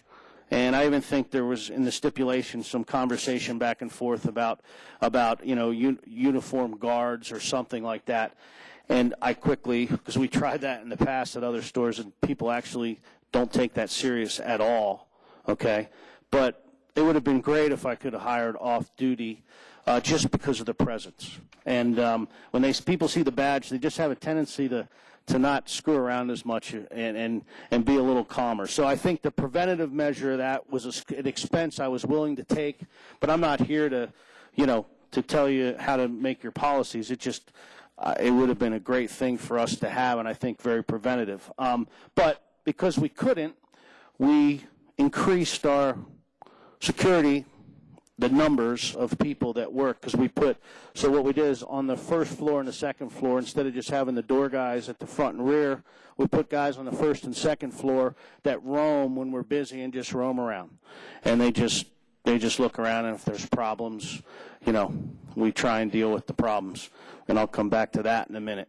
And then we also talked about a police presence and, the police since we couldn't have off-duty, coming through and just kind of making sure everything's okay on their end, and people seeing that at least a few times throughout the evening. And, you know, after the violation, and in the beginning they did that a lot. My impression from talking to everybody is that, you know, since things have calmed down some, that happens less, but we still welcome them to come in. You know, we also discussed with the chief, you know, how we handle certain situations, you know, and again, I'd love to tell you that, you know, we run an operation that has people in there that are never going to cause problems, but the reality of that's just not the case, because there are people, and some people don't cause problems when they come in, and when they have a few cocktails, they do, not losing sight of the fact that over-serving is a huge policy issue for us. Because in Denver, it's probably the foremost thing that they look for, that and underage serving, you know, when they do vice stings on you and that type of thing. So, so that is something that's very important to us. So, and I understand that it's the actual violation that you have in front of you, and we can talk about that in a minute. But I wanted to tell you that, you know, we were instructed at that point, or had a discussion about, if there is an incident that seems like it would be physical, to call the police department and have them help us, you know, or actually take the person out if we needed them out or whatnot.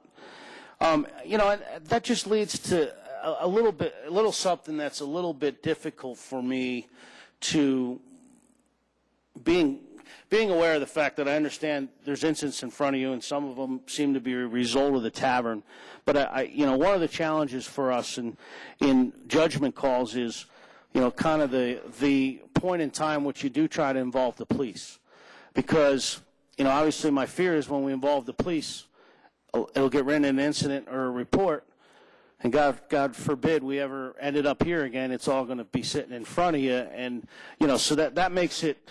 I mean, I'm just telling you personally, it makes it a little difficult sometimes as to how you're going to handle a situation. But nevertheless, to get back on track, the conversation was, you know, that if we have something that could lead to a physical altercation, that we get the police department. So these are all things that we strategized together and we came up with, and, you know, I did a little following up after, and I seemed to have some positive reinforcement that we're on the right track, the business is settled in, and, you know, so we're feeling real good about our operation now and what's going on. I want to tell you, too, that in the 15 years that we've been in business and the liquor license that we've held, I have one violation in any of them. And it was a sting where they put an undercover officer in, and the bartender didn't ID him. And, you know, when you have 500 employees, or at Littleton, in the beginning it was 100, it might be a little bit less right now, you know, we do our best to control what everybody does, but obviously I can't control what everybody does. And, you know, and I guess that's what happened to me at Lowry when we got that violation, the only one that I've ever had since we've been open in 1997. So I'm just trying to make you understand that we pride ourselves in the operation we run, and you know, it just breaks my heart to have a violation. Now, you know, my knowledge of the specific violation that we may go to show cause hearing on, you know, I guess I probably shouldn't comment too much on that, or Well, you want my... I think Kevin can address the specifics of that. Okay. The one question I do have, Frank, and I threw out a figure of 70,000 people from May to August. Is that high, low, about right? Yeah, I mean, I think we probably averaged 500 people a day for a while, so I think that's where we came up with that number, more on the weekends, but... So about 15,000 a month for 4 months? Sure, at least, yeah. Okay. And that's all I had. And Okay. it slowed down since then? Yeah, it slowed down a lot. I mean, you know, I knew we couldn't maintain that type of volume, but again, I've been through this before. It was the honeymoon. It was the honeymoon we were on. Now it's settled in, and it's almost half the volume that we were doing when we first opened. But it's still comfortable based on what we projected when we built this, because we're in it for the long run, because we own the real estate. So I think that's just a progression of kind of how we got where we are. I'm a little challenged. One of my challenges is, you know, I know the violation we got and the reason we're here. And then, you know, obviously I've gotten a look at all the police reports. And, you know, there are some things in there that concerned us that made some procedural things. But I you know, those to be looked at all as violations, I guess, is something that you know, is a little concerning to me because they're not necessarily. And do I have to focus on those things and make sure we tighten up our operation? Absolutely. I can't ignore if someone's outside and they threw up in the street and they were intoxicated. My first question is, management team, do we overserve this guy? But, you know, there are a lot of things that can happen. If we're running our store the best way we can, I don't know, could somebody have drank somewhere else before they threw up but said they were at the time? I mean, I'm not trying to, I'm just saying that it's just tough with just a police report to say that it's because of the tavern all these things happen. But that's just, you know, I'm not here to change your you know, your view of, I mean, I am trying to make you change the view of every incident report that's in there and focus more on, you know, if we have a show cause hearing on the actual thing that happened. But that's just, it's a little bit of a catch-22 for the operator.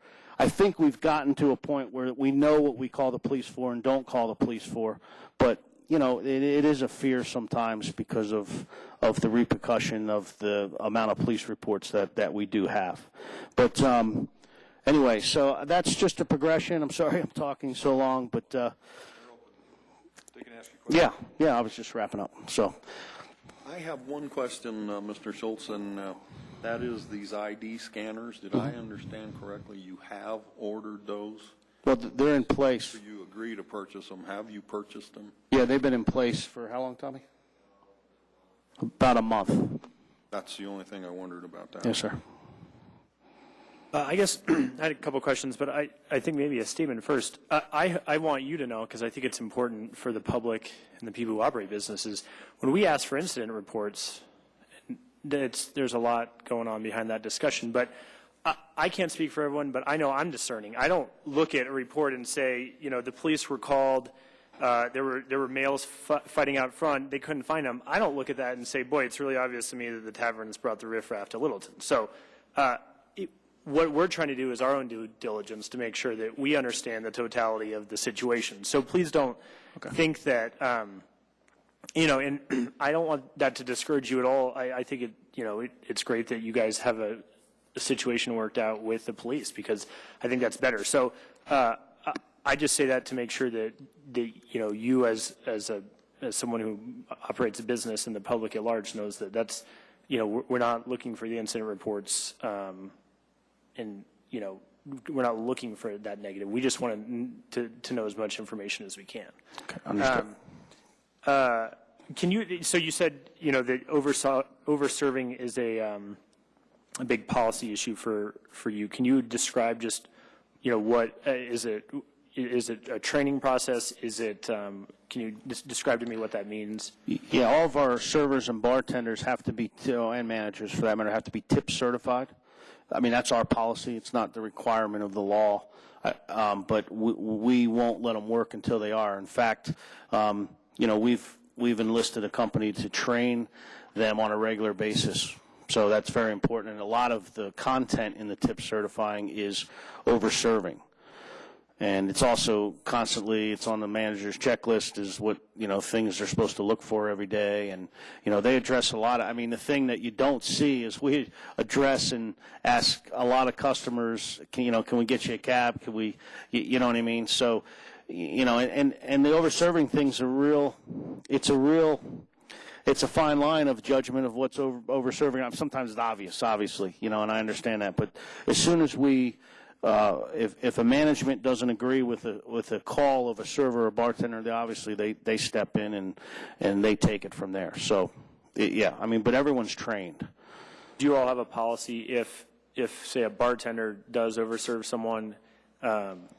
Is there a consequence to that? I mean, it becomes obvious. They get written up. Okay. I mean, we've learned over the years, just based on the ability to fire somebody and not having to pay them unemployment, that we need to we need to document everything that happens. So we're pretty adamant about write-ups for everything. And it's hard to do sometimes when you have good employees, but, we have typically a 3 write-up policy. On your 3rd write-up, unless we feel there's reason not to, we usually terminate. One thing I've never seen in any business is a set of rules or a code of conduct for customers. I noticed that you intend to post a sign. Have you done that? Have you developed the code of conduct? I'm curious Well, what that would say. Well, we have a sign right now that has the dress code that we put out when that's appropriate. But as far as code, this was something that was come up with when we were discussing stipulation and things that we could be comfortable doing, and also that you guys may accept or may not. But that's where this came from. So this is one of the things that we have not done yet that we will. What would it say? Didn't we dictate that here? What it would say? Well, no trespassing, no loitering. The code of conduct. Right above that, item Yeah. G, a professional-looking sign containing patron code of conduct. Yeah, I'm just intrigued with the concept. Yeah, it hasn't been made. So, I mean, I can, give you a good idea of what should be in that. I mean, you need to act in an appropriate manner that doesn't, it doesn't interfere with other people's enjoyment. And I'll have to come up with it, but I have the premise in my mind. So we also That strikes me as going the extra mile in an effort to maintain an orderly business, is to have a code of conduct. It's just kind of a gutsy thing, I think. Well, the Littleton will be the pilot of that, and if it works, we'll put it everywhere. The other thing I did want to mention while we're on the lines, and it's the transformation from mom and pop to a company that's a little bit larger, is, we've had too many legal hours working on a policy manual that all the employees have to know and sign. And I actually probably should have gave you all a copy, but it's about 150 pages, maybe a little more now, that really addresses everything. And it's a constantly evolving document based on if there's issues, or, it covers everything from, sexual harassment to how you manage, to how you clean up how you do your side work, to, everything. And what we found is the only way to ever hold someone accountable is if it's in that book, and that big section on over-serving.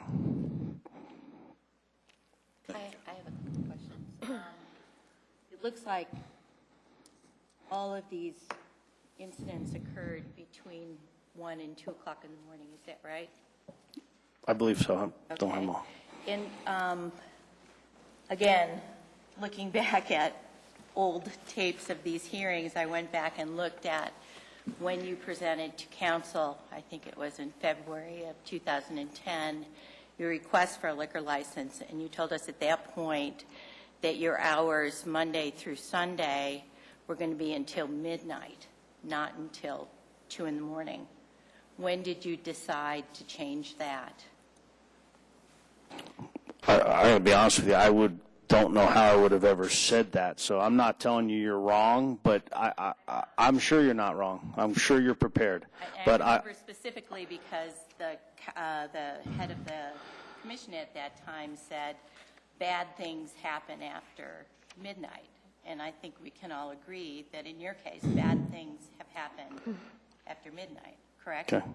Have you thought about limiting your hours? Absolutely not. Why not? Absolutely not, because it's such an important piece of our business. And, problems come from when you have a lot of people down there and everyone leaves the bar because we close and they need to leave, there's sometimes problems with that. And it's not an option for me to be successful to close at midnight on the weekend. And I'm obviously very concerned about having said that in a previous hearing, and I don't know why I would, because this has been a key to our formula for all of our taverns. Yeah. You know? You told us that you were, Okay. your Monday, even Saturday and Sundays, you'd be closing. Because I'm sure we would have asked you some of these questions about what kind of people would be there, what you were going to be doing, between midnight And two, to make sure, and what are you doing now at 2 o'clock when 200 people are out on the street? What are you doing about that? Are they just, you just say goodbye? No, that's absolutely not what we do. We have, like I said, we increase the amount of security. You know, we help people out. We get cabs for people. I mean, you know, we do what we need to do. It's not, I mean, we've learned from downtown that we can't just say, all right, get out and shut the door. I mean, we have presence on the front and the rear. We have the valet running in the back that's still getting cars. I mean, you know, we're involved in the loadout. And, you know, unfortunately, you know, at times, you know, when you have a lot of people in an area, you know, somebody's going to look at somebody else's girlfriend or say, you know, and then they're going to get in an argument. And you know, but I would never agree to closing at midnight. I can't do it. I mean. And the kitchen stops serving at 12:30? Is that? We always have food available, but the kitchen itself closes at midnight. The main menu, we have a limited menu after midnight.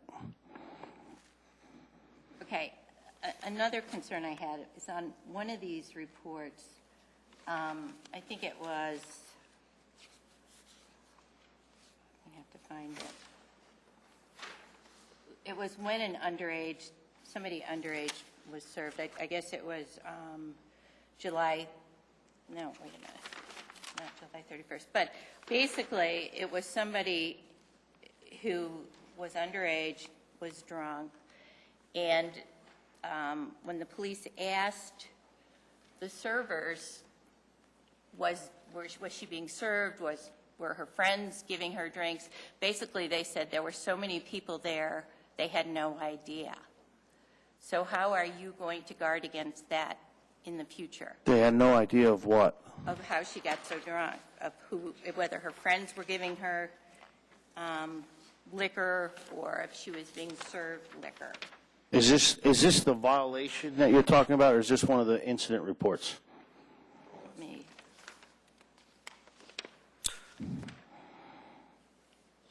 This the girl. Authority member, if I might interject, because I can direct you to the incident you're looking for. It is in the submission by a police report. I wish I had a page number. The date on it is 8/12/2011. It's on page 3 of 3 in the police report. I'll quote specifically what you're referring to. It was stated that due to the fact that other patrons were providing drinks to Nadine and she was not being served directly by the bartender, it would not constitute serving by the bartender, and they were just not sure who was serving at that point. It was one of those. Okay. So I think to answer that, I would need the person that was working that night. So I don't know if you want to ask that question when Kevin comes up and still have me up here for other questions, or you want me to bring him up now? No, I want to know as a procedure, as a policy, how you would guard against that in the future. Okay, so what I'm thinking you're saying is that, so this girl became drunk. Okay, here it is. I'm sorry. I spoke with one of the two managers, Shay Woodbury. It's July 31st. She said there was no way to know where she had been within the bar, who her servers might have been, and whether or not her friends may have been providing alcohol to her. So it sounds like, Okay. if it's busy, you just have no idea. Well, that may have been the case when we first opened and we were busier than we thought we were going to be, but I have mentioned that we added presence both in the upstairs floor and the downstairs floor with someone that walks around. So not only does that help with, making sure fights don't start and things like that, they are also trained to be aware of, drinks being handed from other people, and especially on ladies' night because I believe that's when this was. But that's how we manage that, is the increased presence on the floor. So these people will be watching to see if people are coming in visibly intoxicated, being served. They're not going to come in visibly intoxicated because we're not going to let them in. Okay? Now, we're also not going to let our staff overserve. Okay? So where we've had to identify as a problem is, especially on ladies' night, they're handing drinks. Somebody's at the bar ordering and handing it to someone else. We believe, again, if we get into show cause in this hearing, a lot of this would come out, but we believe that is potentially how it happened for the incident that we actually got a ticket for. Okay. Because it just, with our procedures in place, it wouldn't happen from the bartender just saying, here's a shot, here's a shot, here's a shot. So that's where the increased presence on the floor, because the bartenders, when they're working their bar and they're looking at the people that are right there. And, that's where that is controlled, is the new floor presence. So. I think the point that Susan is making is that you are responsible for that one way or the other. Anyone that gets drunk in your establishment, you're responsible for that, whether they buy their own drinks or somebody. And I think you understand that. It sounds like you do. But I think that's really Susan's point. Yeah, I do understand that. Anyone else have any questions? Authority? No. You have some more witnesses? I do have Kevin Pritchard, the outside manager. Frank, you okay? Thank you, Mr. Thanks for your time. Thank you. For the agenda for tonight, I think it's kind of hard to track the reports because I think they're dated up to the top on a different date versus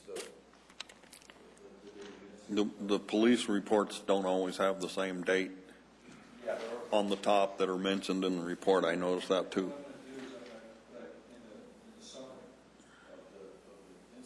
Right.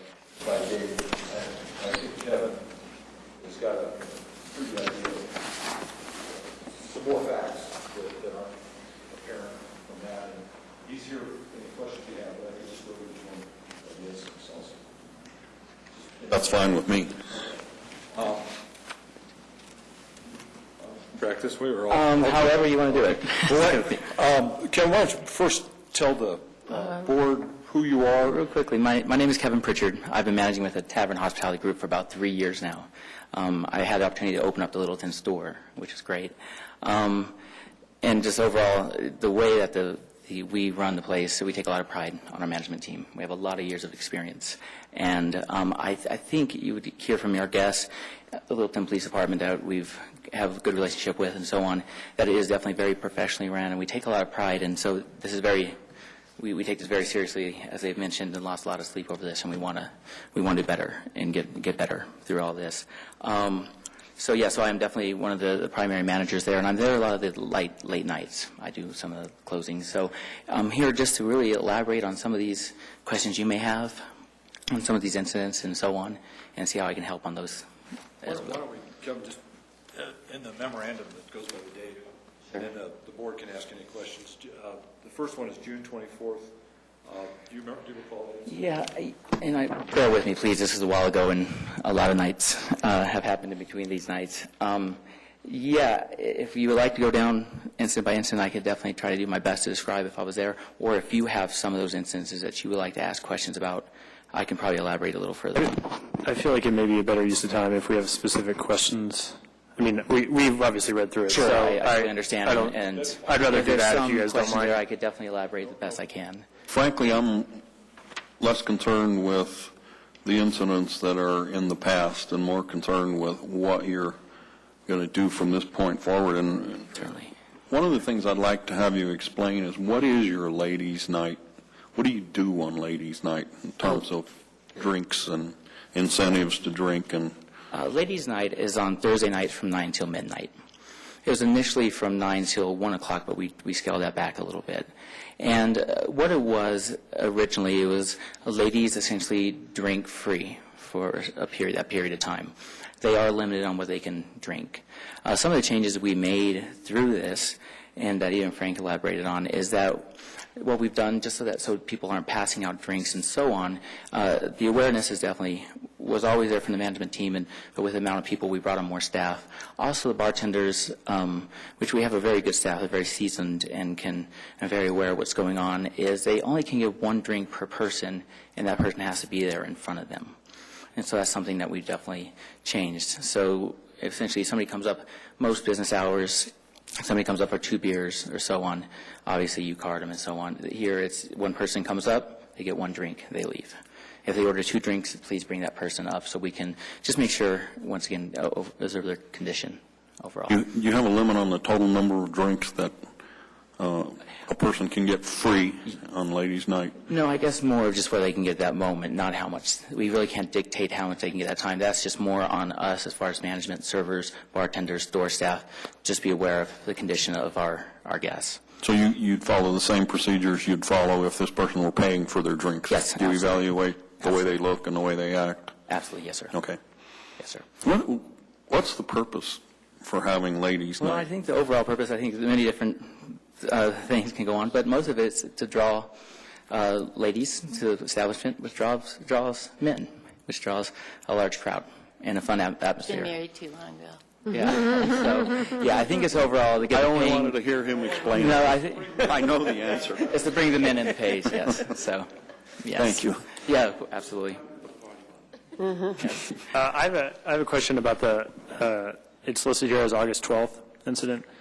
It finishes by saying officers issued the bar manager a citation for sale of alcohol to an intoxicated person. Is that you? That is me.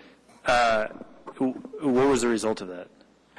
The result is still up in the air. We have a here still pending right now. As far as my defense for that evening and so on, and what happened that night, which was definitely a very serious case, and we took seriously. That particular incident was very concerning. That night, the young lady that came into the restaurant, she came and she was turning 21 that night at midnight. We had a large crowd, a couple hundred people there, and fortunately I was able to see that there was a group of young people out front, and they came in and they asked, as far as coming in, turning 21. I asked her at that time if they just stay outside the front door till 12:05, make sure she was of age and so on before letting that group in. They nicely waited outside. I observed the party of 5 or 6 people. They didn't seem to be intoxicated at all or have any drinks at that point. 12:05 came. We nicely invited them in. We're checking their IDs. In fact, that particular case, there was one young lady who had a Georgia ID that looked a little bit suspect. So we took the time, even 5 minutes, to take that ID, go through our books, just make sure that it was legitimate, and it turned out to be so. So they did enter the bar about 12:10 that night, and it was a group of about 6 people or so. I was informed about 40 minutes later from a server that there was a young lady that was not feeling well in our bathroom and needed some assistance. I quickly went to the girls' restroom, and her friends were there looking over here, and she was showing signs of intoxication. At that time, I just assessed her condition. I helped her through the help of her friends, and her friends were asking me to do so. And we escorted her. We just wanted to get her out of the location. She was in the bathroom hallway. That was a busy part of the restaurant. We took her down an elevator that was adjacent to get her downstairs, to get her some fresh air and kind of assess the issue and see how she was. Immediately when I walked her out the back door, the police were there kind of just doing their walkthroughs, which they had done numerous times, and she was pretty intoxicated at that point, and so the moment I walked out the back door, the cop came and assisted, and he called for medical attention right away. So a very difficult one to assess that night because she was only in the property for about 40 minutes. She didn't come in. She didn't appear to be intoxicated. That was a case where her friends were saying they gave her the drinks. So that's where we kind of wanted to change our policies and procedures or enforce them a little more so where we should have been able to see her, whether they come and order a drink and go give it to her one drink, hard for us to really witness, but we definitely wanted to do better. I keep an eye on that. So they did come to us and they helped with the situation, said that yes, they had taken her multiple drinks. They apologized for the situation, and that's how that situation kind of went about that night. So yeah, just would that change of policy have prevented something like this? The policies? Yeah. Just for once again, just more staff, more people being a little aware of what's going on, and so on, and just the one drink per person to see him, but that does not restrict that person from getting their drink and finding this person in the crowd and passing that along. And so that's where it comes to us as far as just being aware of what's going on. restaurant. I'm not sure that answered your question. That's kind of just going with what happened that evening on that particular case. And yes, and so the police officer was right there as I walked out the back door. He immediately called for medical attention, which I would have done as well, obviously, but I didn't even have time to assess her, to sit her down to see how she was doing okay. That would have been my next move. My most important thing was getting her out of that environment of congestion and getting her to get some fresh air, get outside, and then we could address the issue. Her friends were alongside me and so on, and that's how that night went on. I have a question for you and Mr. Schultz. You have a procedure manual, and each employee gets the manual. Now, do you have like a training period? We do. And how do you know that they've read the manual? We actually go through the manual with them for a 3-hour orientation before they even start with us. So we do sit down with every employee and just spend that time with them to go through an entire orientation manual that outlines our policies, procedures, and everything to do with the company at that point. We also, I'm sorry, please. I just want to make sure you got to the training period. Yes, and then we do have a pretty in-depth and training period for every one of our staff, especially this Littleton staff. It was something I had never witnessed before on the opening of the restaurant. We had them there 3 weeks prior to our grand opening every day, 5 days a week for 8 hours, and that was obviously education on everything from our policies and procedures, from the TIPS training that they discussed earlier, which is responsible serving alcoholic beverages, because we take that very importantly, as well as just our product and what we serve and what we stand for. So, so we definitely have a very thorough orientation, and then we have a 5-day training period with each staff member in whatever department. And they are giving a full binder, and every day is outlined what they need to go through, what they need to learn, what they need to read up on. And at the end of that, each day they are tested and quizzed by a trainer and a manager before they move on to the second day and so on.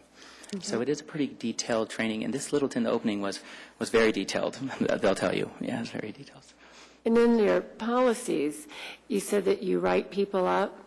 So do you have some kind of a policy where you get like a verbal warning and a couple of written warnings before you're put on probation, or how does, I'm just curious how that Well, goes. it depends on the offense. The reprimands we're very serious about reprimands in any case. And yes, we do a write-up most all the time now, because the paper trail is very important. So we do write up more so than verbal, and we even write our verbal up and so on, even though it would maybe just be something you're late. Please don't let it happen again. We'll write that just so that we have that paper trail if we need it. The reprimands are more serious for more serious cases. And then they're full write-ups that outline everything in the manual that they may have violated and so on. And then it's coaching on how to improve and not to do it again. And then they're allowed to comment. So you're mainly the late evening manager?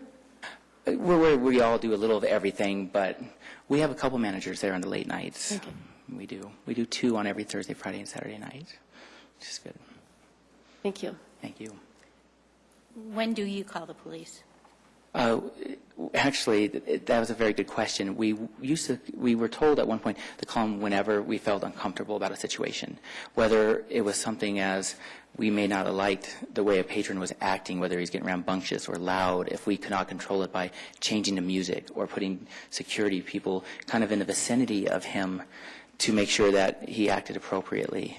We call police, obviously, if there's anything, any kind of violence whatsoever, any abuse whatsoever, or threat of it, for sure, is an automatic call. I'm sorry, say If that there's any sort of, if there's a punch thrown or something like that, we automatically call the police. Or any kind of physical? Altercation, yes.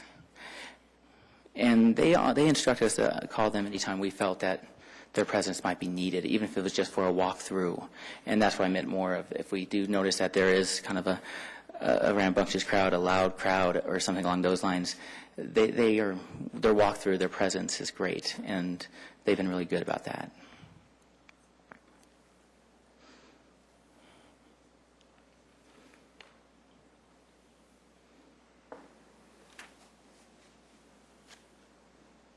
Looks like we have no further questions for you. Thank you. Sure, none. Thanks. Thank you. I don't have any. Okay.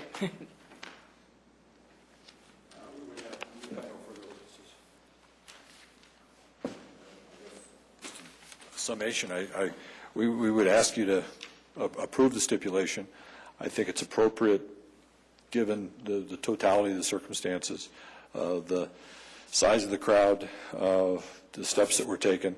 Mr. Schultz reached out to the police department before there was a show cause or any kind of action taken. He knew that this crowd is being, tested, and what could they do? Meet with the police department, came up with these conditions. We've elaborated on them, and like I said at the start, there's good bars and there's bad bars, and Littleton's had a lot of bad bars, and I think this is the progression. This is this is how it should be done. I mean, with professional training, staff, it's a big investment. They do stay up until 1:30. Last call's at 1:30. They get the crowd out of there, I believe, at 1:30. Is last call before 1:30, or is it 1:30? 1:30. They clear the crowd. Was it perfect from the start? No. Were they tested? Was this crowd huge? Yes, but you look at a bar, the bad bars we've talked about don't do these kind of things. They don't train. They don't go to the chief of police and say, what can we do to get better? What can we do to corral this? They just want to sell the next shot in beer. And that's the exact opposite of what we had, and that's why I asked these community members who have been around for so long, is this adversely affect the health, welfare, and morals of the community? And it's just the opposite. I mean, I guess there were some, we'll admit there's some issues, but if a bar comes in and they're busy and it's been 99% positive and 1% negative, is that a reason to non-renew a license or say it's a negative impact on the community on that 1%? And I think 7 incident reports with 70,000 or 60,000 people, that's less than a 1% negative, and it's just the nature of the beast. And they've taken action. They'll minimize it. They're going to have jerks there in the future. They got a great relationship going with the police department now. I think it's in the past, and you got a great operator that's brought a great positive thing to the city. So we'd really strongly urge take a vote and see if you're amenable to the stipulation. That's all we'd have. I did want to be clear on the Section 3, the permanent conditions of renewal. Everything has taken place except for G and H. You're going to write up that code of conduct, which Bill can help you with. And then also the no trespassing and no loitering signs still have to be in place? I believe that's correct. Okay. And we're going to get an updated list of management personnel with current phones. And K has been done. L, we wanted to sit down and specifically get some guidelines from Littleton Police that they approved. There's been dialogue about if it's physical or if there's a problem. We want to revisit that one more time with Littleton and make sure that everyone's on the same page. So that I think there's an understanding, but it hasn't. L, I think, needs to go through one more kind of review and approval by the police department. And what's your time frame from getting these last little pieces put into place? I don't see any reason next couple of weeks, right away. I do apologize for getting this stip to you guys so late. I had some health problems in my family that took me out the end of last week through tonight, really, and it was not Tricia McCarthy at all. I was pretty much out of the office for about 5 days, so that last minute was definitely my fault. We have families and understand things come up.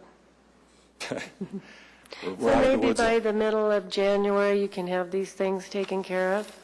Well, I'd say, I'd say At the latest? the very latest, but we would anticipate much sooner than that. Okay. The holidays are a factor. I wouldn't have any. Thank you. Thank you. Well, at this point, I think it's time for a discussion among the authority members, though. Well, part of the discussion that I would like to have at this point is to direct some comments to share not only with all of you, but with Mr. Schultz.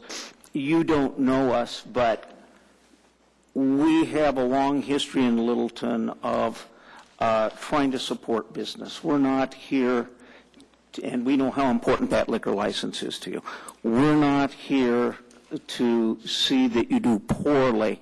On the contrary, each and every one of you, of us, wishes you the greatest success in your endeavor.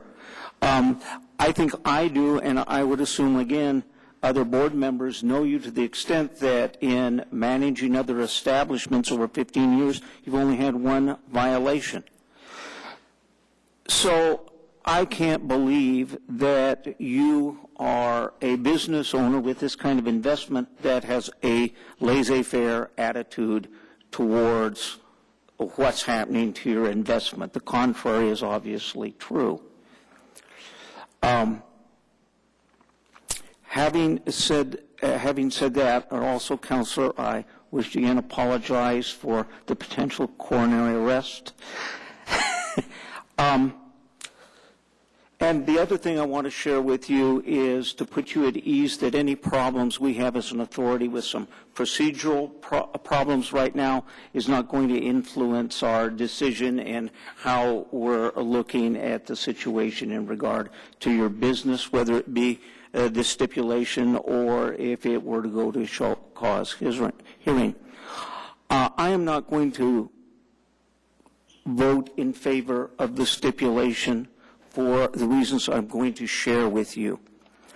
What I see in this stipulation is a lot of admirable things, but again, the history of this authority has not been to micromanage your business.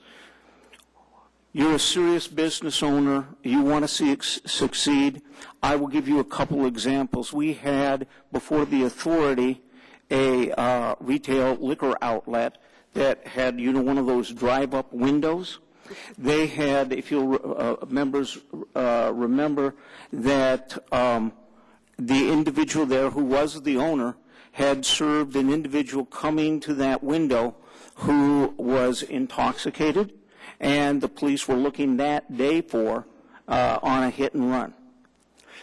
The authority did not tell him he could not have that window. Through that window, it's harder to tell if someone's eyes are dilated, you can't smell their breath. It's a lot more difficult, a lot more challenging to notice if that individual is intoxicated or not.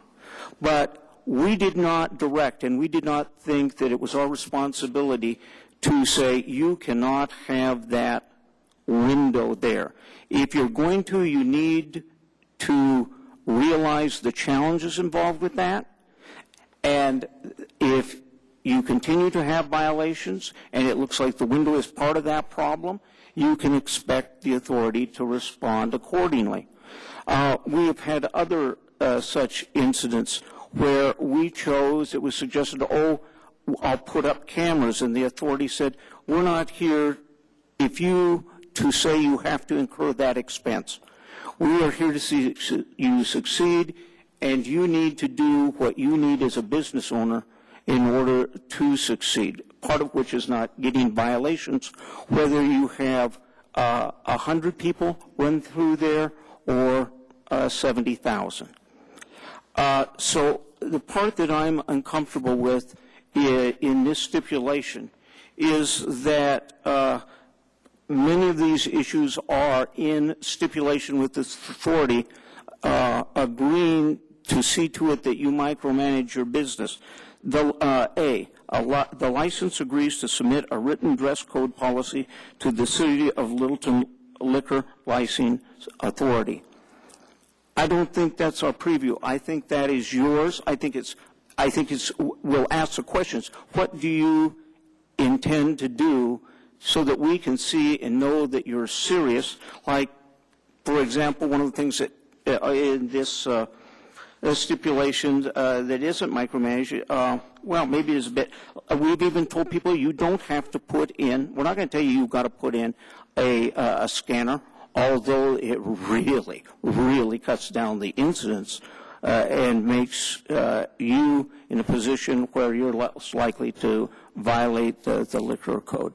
So I personally wish you the best, Ed, but I will let you know, because I don't want this authority to go down a slippery slope of now or in the future doing things via stipulation or what have you of participating, micromanaging, and watching those particular things you've agreed to. I'm going to be voting no this evening, but I do wish you all the best. I I'd like to make the comment that I am persuaded by Mr. Schultz's testimony and also by the witnesses that this business is a good business. It's good for the city of Littleton. I know you're going to succeed. I've been to your establishment. I think it's a good establishment. I also believe that it makes no sense to the city that we would deny the renewal of this license.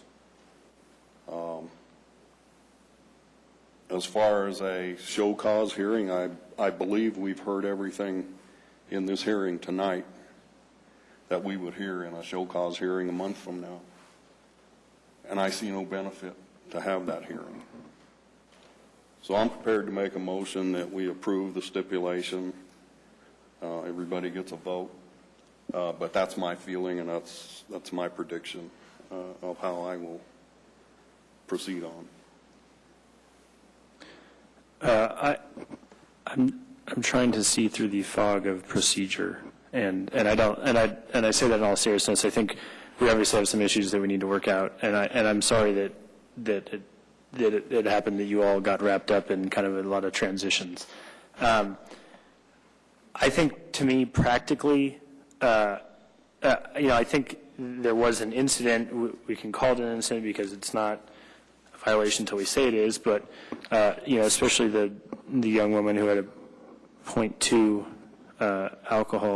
blood alcohol content. That seems to me it would be a violation. That said, I think that if anyone else came in here, I think what we would do is practically what we have done is suspend a license and hold it in abeyance for a year and make sure that, the people know, what they need to be doing to make sure that they don't have another violation within a year. I think practically the stipulation serves that purpose. So I think, and I agree that I think what you all have done makes sense from a managerial standpoint. I think you all seem to have the same goal that we do, that you can have a successful business and have a good place that's good for the community. So that's kind of where I'm approaching it. So I don't understand. You're going to vote? Barring being persuaded otherwise, I think I would support the stipulation. Until you said that, Donovan, I hadn't considered the fact that we shouldn't be micromanaging, and I agree with you on that. And two other things that concern me. Number one is, having looked back at the hearing that we had when we awarded the liquor license, it was for a very different establishment than this is. I don't know that any of us, and again, we take this seriously. And when we were in front of council talking about procedure, they expressed to us how really seriously we should take underage drinking and violations of the liquor code. And I think because of that, we didn't address a lot of concerns we might have addressed at the time that the liquor license was granted. And also, I have a concern about not having seen any reports, having no idea what happened since you implemented so many of these in August, between August and now. So in agreeing with you also on the provisions of the stipulation, I don't want to be making a decision as to dress code and as to, I think at one point in here it talks about us touring the premises, and I don't think that's our job. Our job is to make sure that there aren't violations of the liquor code, and it's up to you to make sure that that happens. So no, I will not be voting for it. Well, I don't see the micromanaging part of this. I think we have a list of actions that the licensee will take to conduct their business in a manner that is appropriate and legal and not appear before us with violations. I don't think we're going to go line by line through all of these items and make sure that they're doing them. What we're going to do is deal with the establishment when there is a violation of the liquor code. I think the purpose for these things to be listed here is for the licensee to show us that they're serious about how they're going to manage their establishment. I don't see where they're asking us to micromanage the business. No, it actually says in the order provision, in the event a violation of the agreement is determined to have occurred, and a violation of the agreement would be not having a scanner, not having a dress code we agree with. So I'd have to disagree with that. So you think that we're going to monitor No, we're these not things, going whether- to. No, we're not going to. That's the point. We are unable to, we are not a policing authority. We are not going to be going in and see that they have done these things. I think it's admirable, and it goes a long way. If this were a show cause hearing and I had heard this testimony, I'd say, I know these individuals are serious, but I'm presented, and if the city attorney will correct me if I'm wrong, what we're presented in this stipulation is an either or. We renew the license or not. We don't state as an authority for the record through, say, I'm not saying this would occur, but say in a show cause hearing, we were convinced that there were violations, and we as an authority decided to give them 3 days in suspension of their license, all held in abeyance. That sends a message to the community that we are serious about it. Accepting a stipulation that says that we are going to take on responsibilities that we cannot fulfill as a board, in my opinion, is not. I'd rather have the option to, is it an either or? We accept the license or not, renew or not renew. That's what this stipulation amounts to. Am I correct? No, the stipulation amounts to you either accept the stipulation or you don't. If you don't accept the stipulation, we go to show cause and hearing in January, where you determine whether or not the license will be renewed, where you determine if it will be renewed with sanctions, or you determine whether the license will be revoked. But with the stipulation on it, the acceptance of the stipulation means that we accept the renewal of the license without any sanctions. Is that correct? That is With all the correct. conditions in the stipulation. And with all the conditions. And the conditions aren't for you to micromanage. The conditions are for them to fulfill in the next 2 or 3 weeks. Once they're fulfilled, the board steps away and you're done with it. Then it is up to the city and the police department to find if there are any sort of violations that will be brought back in front of the board. I understand what you all are saying. From a philosophical standpoint, I don't want us or necessarily the city to micromanage businesses. But again, I think practically, and part of it is that I don't want to get one specific business caught up in what we all seem to be trying to work through as to how best to conduct our business. And I guess that's what I'm saying is that, if we decide that philosophically that's not the direction we want to go, maybe that's a conversation we have with the staff going forward. I think practically for tonight what we're trying to do, I think what we would probably do in a show cause hearing is say, it looks like, a violation did occur, and we want you to correct, what do you plan to do to correct it? And like we would ask anyone else, and they would go through, and in that sense, the stipulation is more so than I think what a lot of other people who come before us have said. And again, I think we always, since I've been here, we always have, is we would hold any sort of suspension in abeyance for a year. And I think that the steps they're going to take serve a similar role in making sure that they're not back here. So I tend to agree with you philosophically, but I don't want to get this specific business caught up in kind of our own discussion, I guess. Well, Authority Member Cole, what the city attorney just told me is that they got to come in, they will come into compliance, and then the police will see that they maintain input. Do you really believe that the licensee agrees to comply with a music format that is designed to minimize disruptive behavior by its patron. Do you think that a Littleton police officer is going to walk into that Littleton tavern and should have placed on him the judgment as to whether the music they're playing is of such a nature that it'll minimize disruptive behavior by patrons?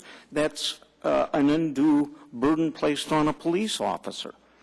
Police officer has no right to go in and make a judgment if that music's going to excite patrons. And we, in a stipulation, are agreeing that that is what is going to occur. I honestly want to back off from overseeing a businessman unnecessarily. I think he has the good sense and the incentive to do that and is serious. I just reiterate, I won't say anything more about it. I see this not only philosophical, but specifically as unacceptable. I mean, if the problem is the specifics, it sounds to me like the decision has already been made. The establishment has already decided and has already taken those steps in consultation with a meeting that they had with the police that took place outside of this process. So I don't think police are going to walk in there and say, this song seems to me to excite people and therefore you can't play it. It sounds to me like it's already happened. So, I mean, if we're going to talk practicality, I think it's already happened, whether we've said it or not. If we're talking specifically about music, I mean, I guess I just think that's already happened. One last question for the city attorney. Is the stipulation is a legal document once signed? When signed by the authority? Yes, when the, after a vote and the vote is in the affirmative and the business owner or the attorney, the representative, and the chair of the licensing authority signs this stipulation, is it or is it not a binding legal document? It is. Thank you.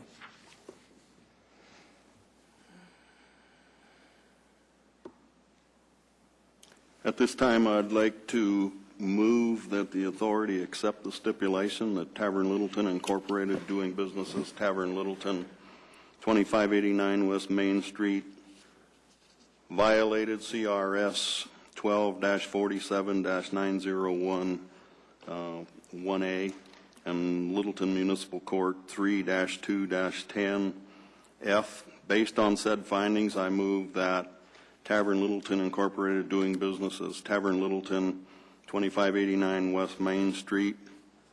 Hold on a second. Where are you reading from?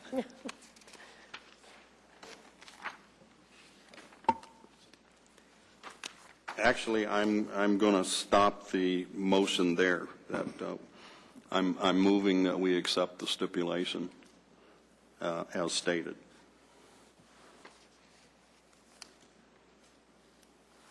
Do we have a second? I'll second.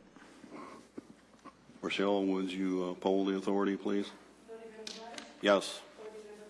No. No. Yes. Yes. I believe the vote was 3-2 in favor. The motion passes. Congratulations. We will renew your license. Comment I'd like to make to you, Mr. Schultz, though, is that because of what we've all been through here over this whole issue, if there is a violation brought before us, it's not going to be treated as a first violation. We tend to be more lenient on a first violation. I think we will probably go a little harder on your first violation just because of what's taken place here and what we all know than we would normally do. Hopefully there won't be a first violation. Your 15 years record in all of your businesses indicates that it probably won't. I understand that. I understand what you're saying, and we will reiterate that to our team and run our business to do our best to avoid this type of situation. I believe that you will, and that's why we're going to renew your license. Thank you. Thank everyone for their time. Witnesses, Thank you. appreciate the information. Chairman Bradish, may I make one comment?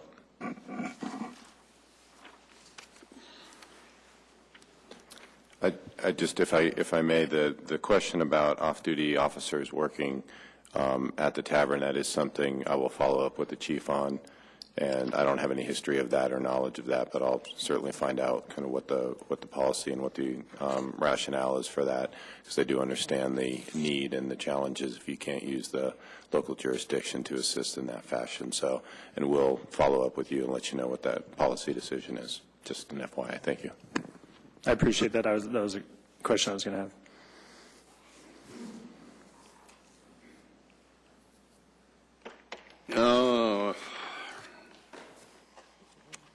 Next item of business would be any reports from the staff. Any reports or comments from the authority members? To the city manager, we will be looking forward to hearing from you on a time that we might sit down and perhaps first even discuss an agenda for what we want to meet and speak about. Absolutely, and I can work with Chairman Bradish and set that up for. Thank you very much. You're very welcome. Thank you. The chairperson has nothing further, so this meeting is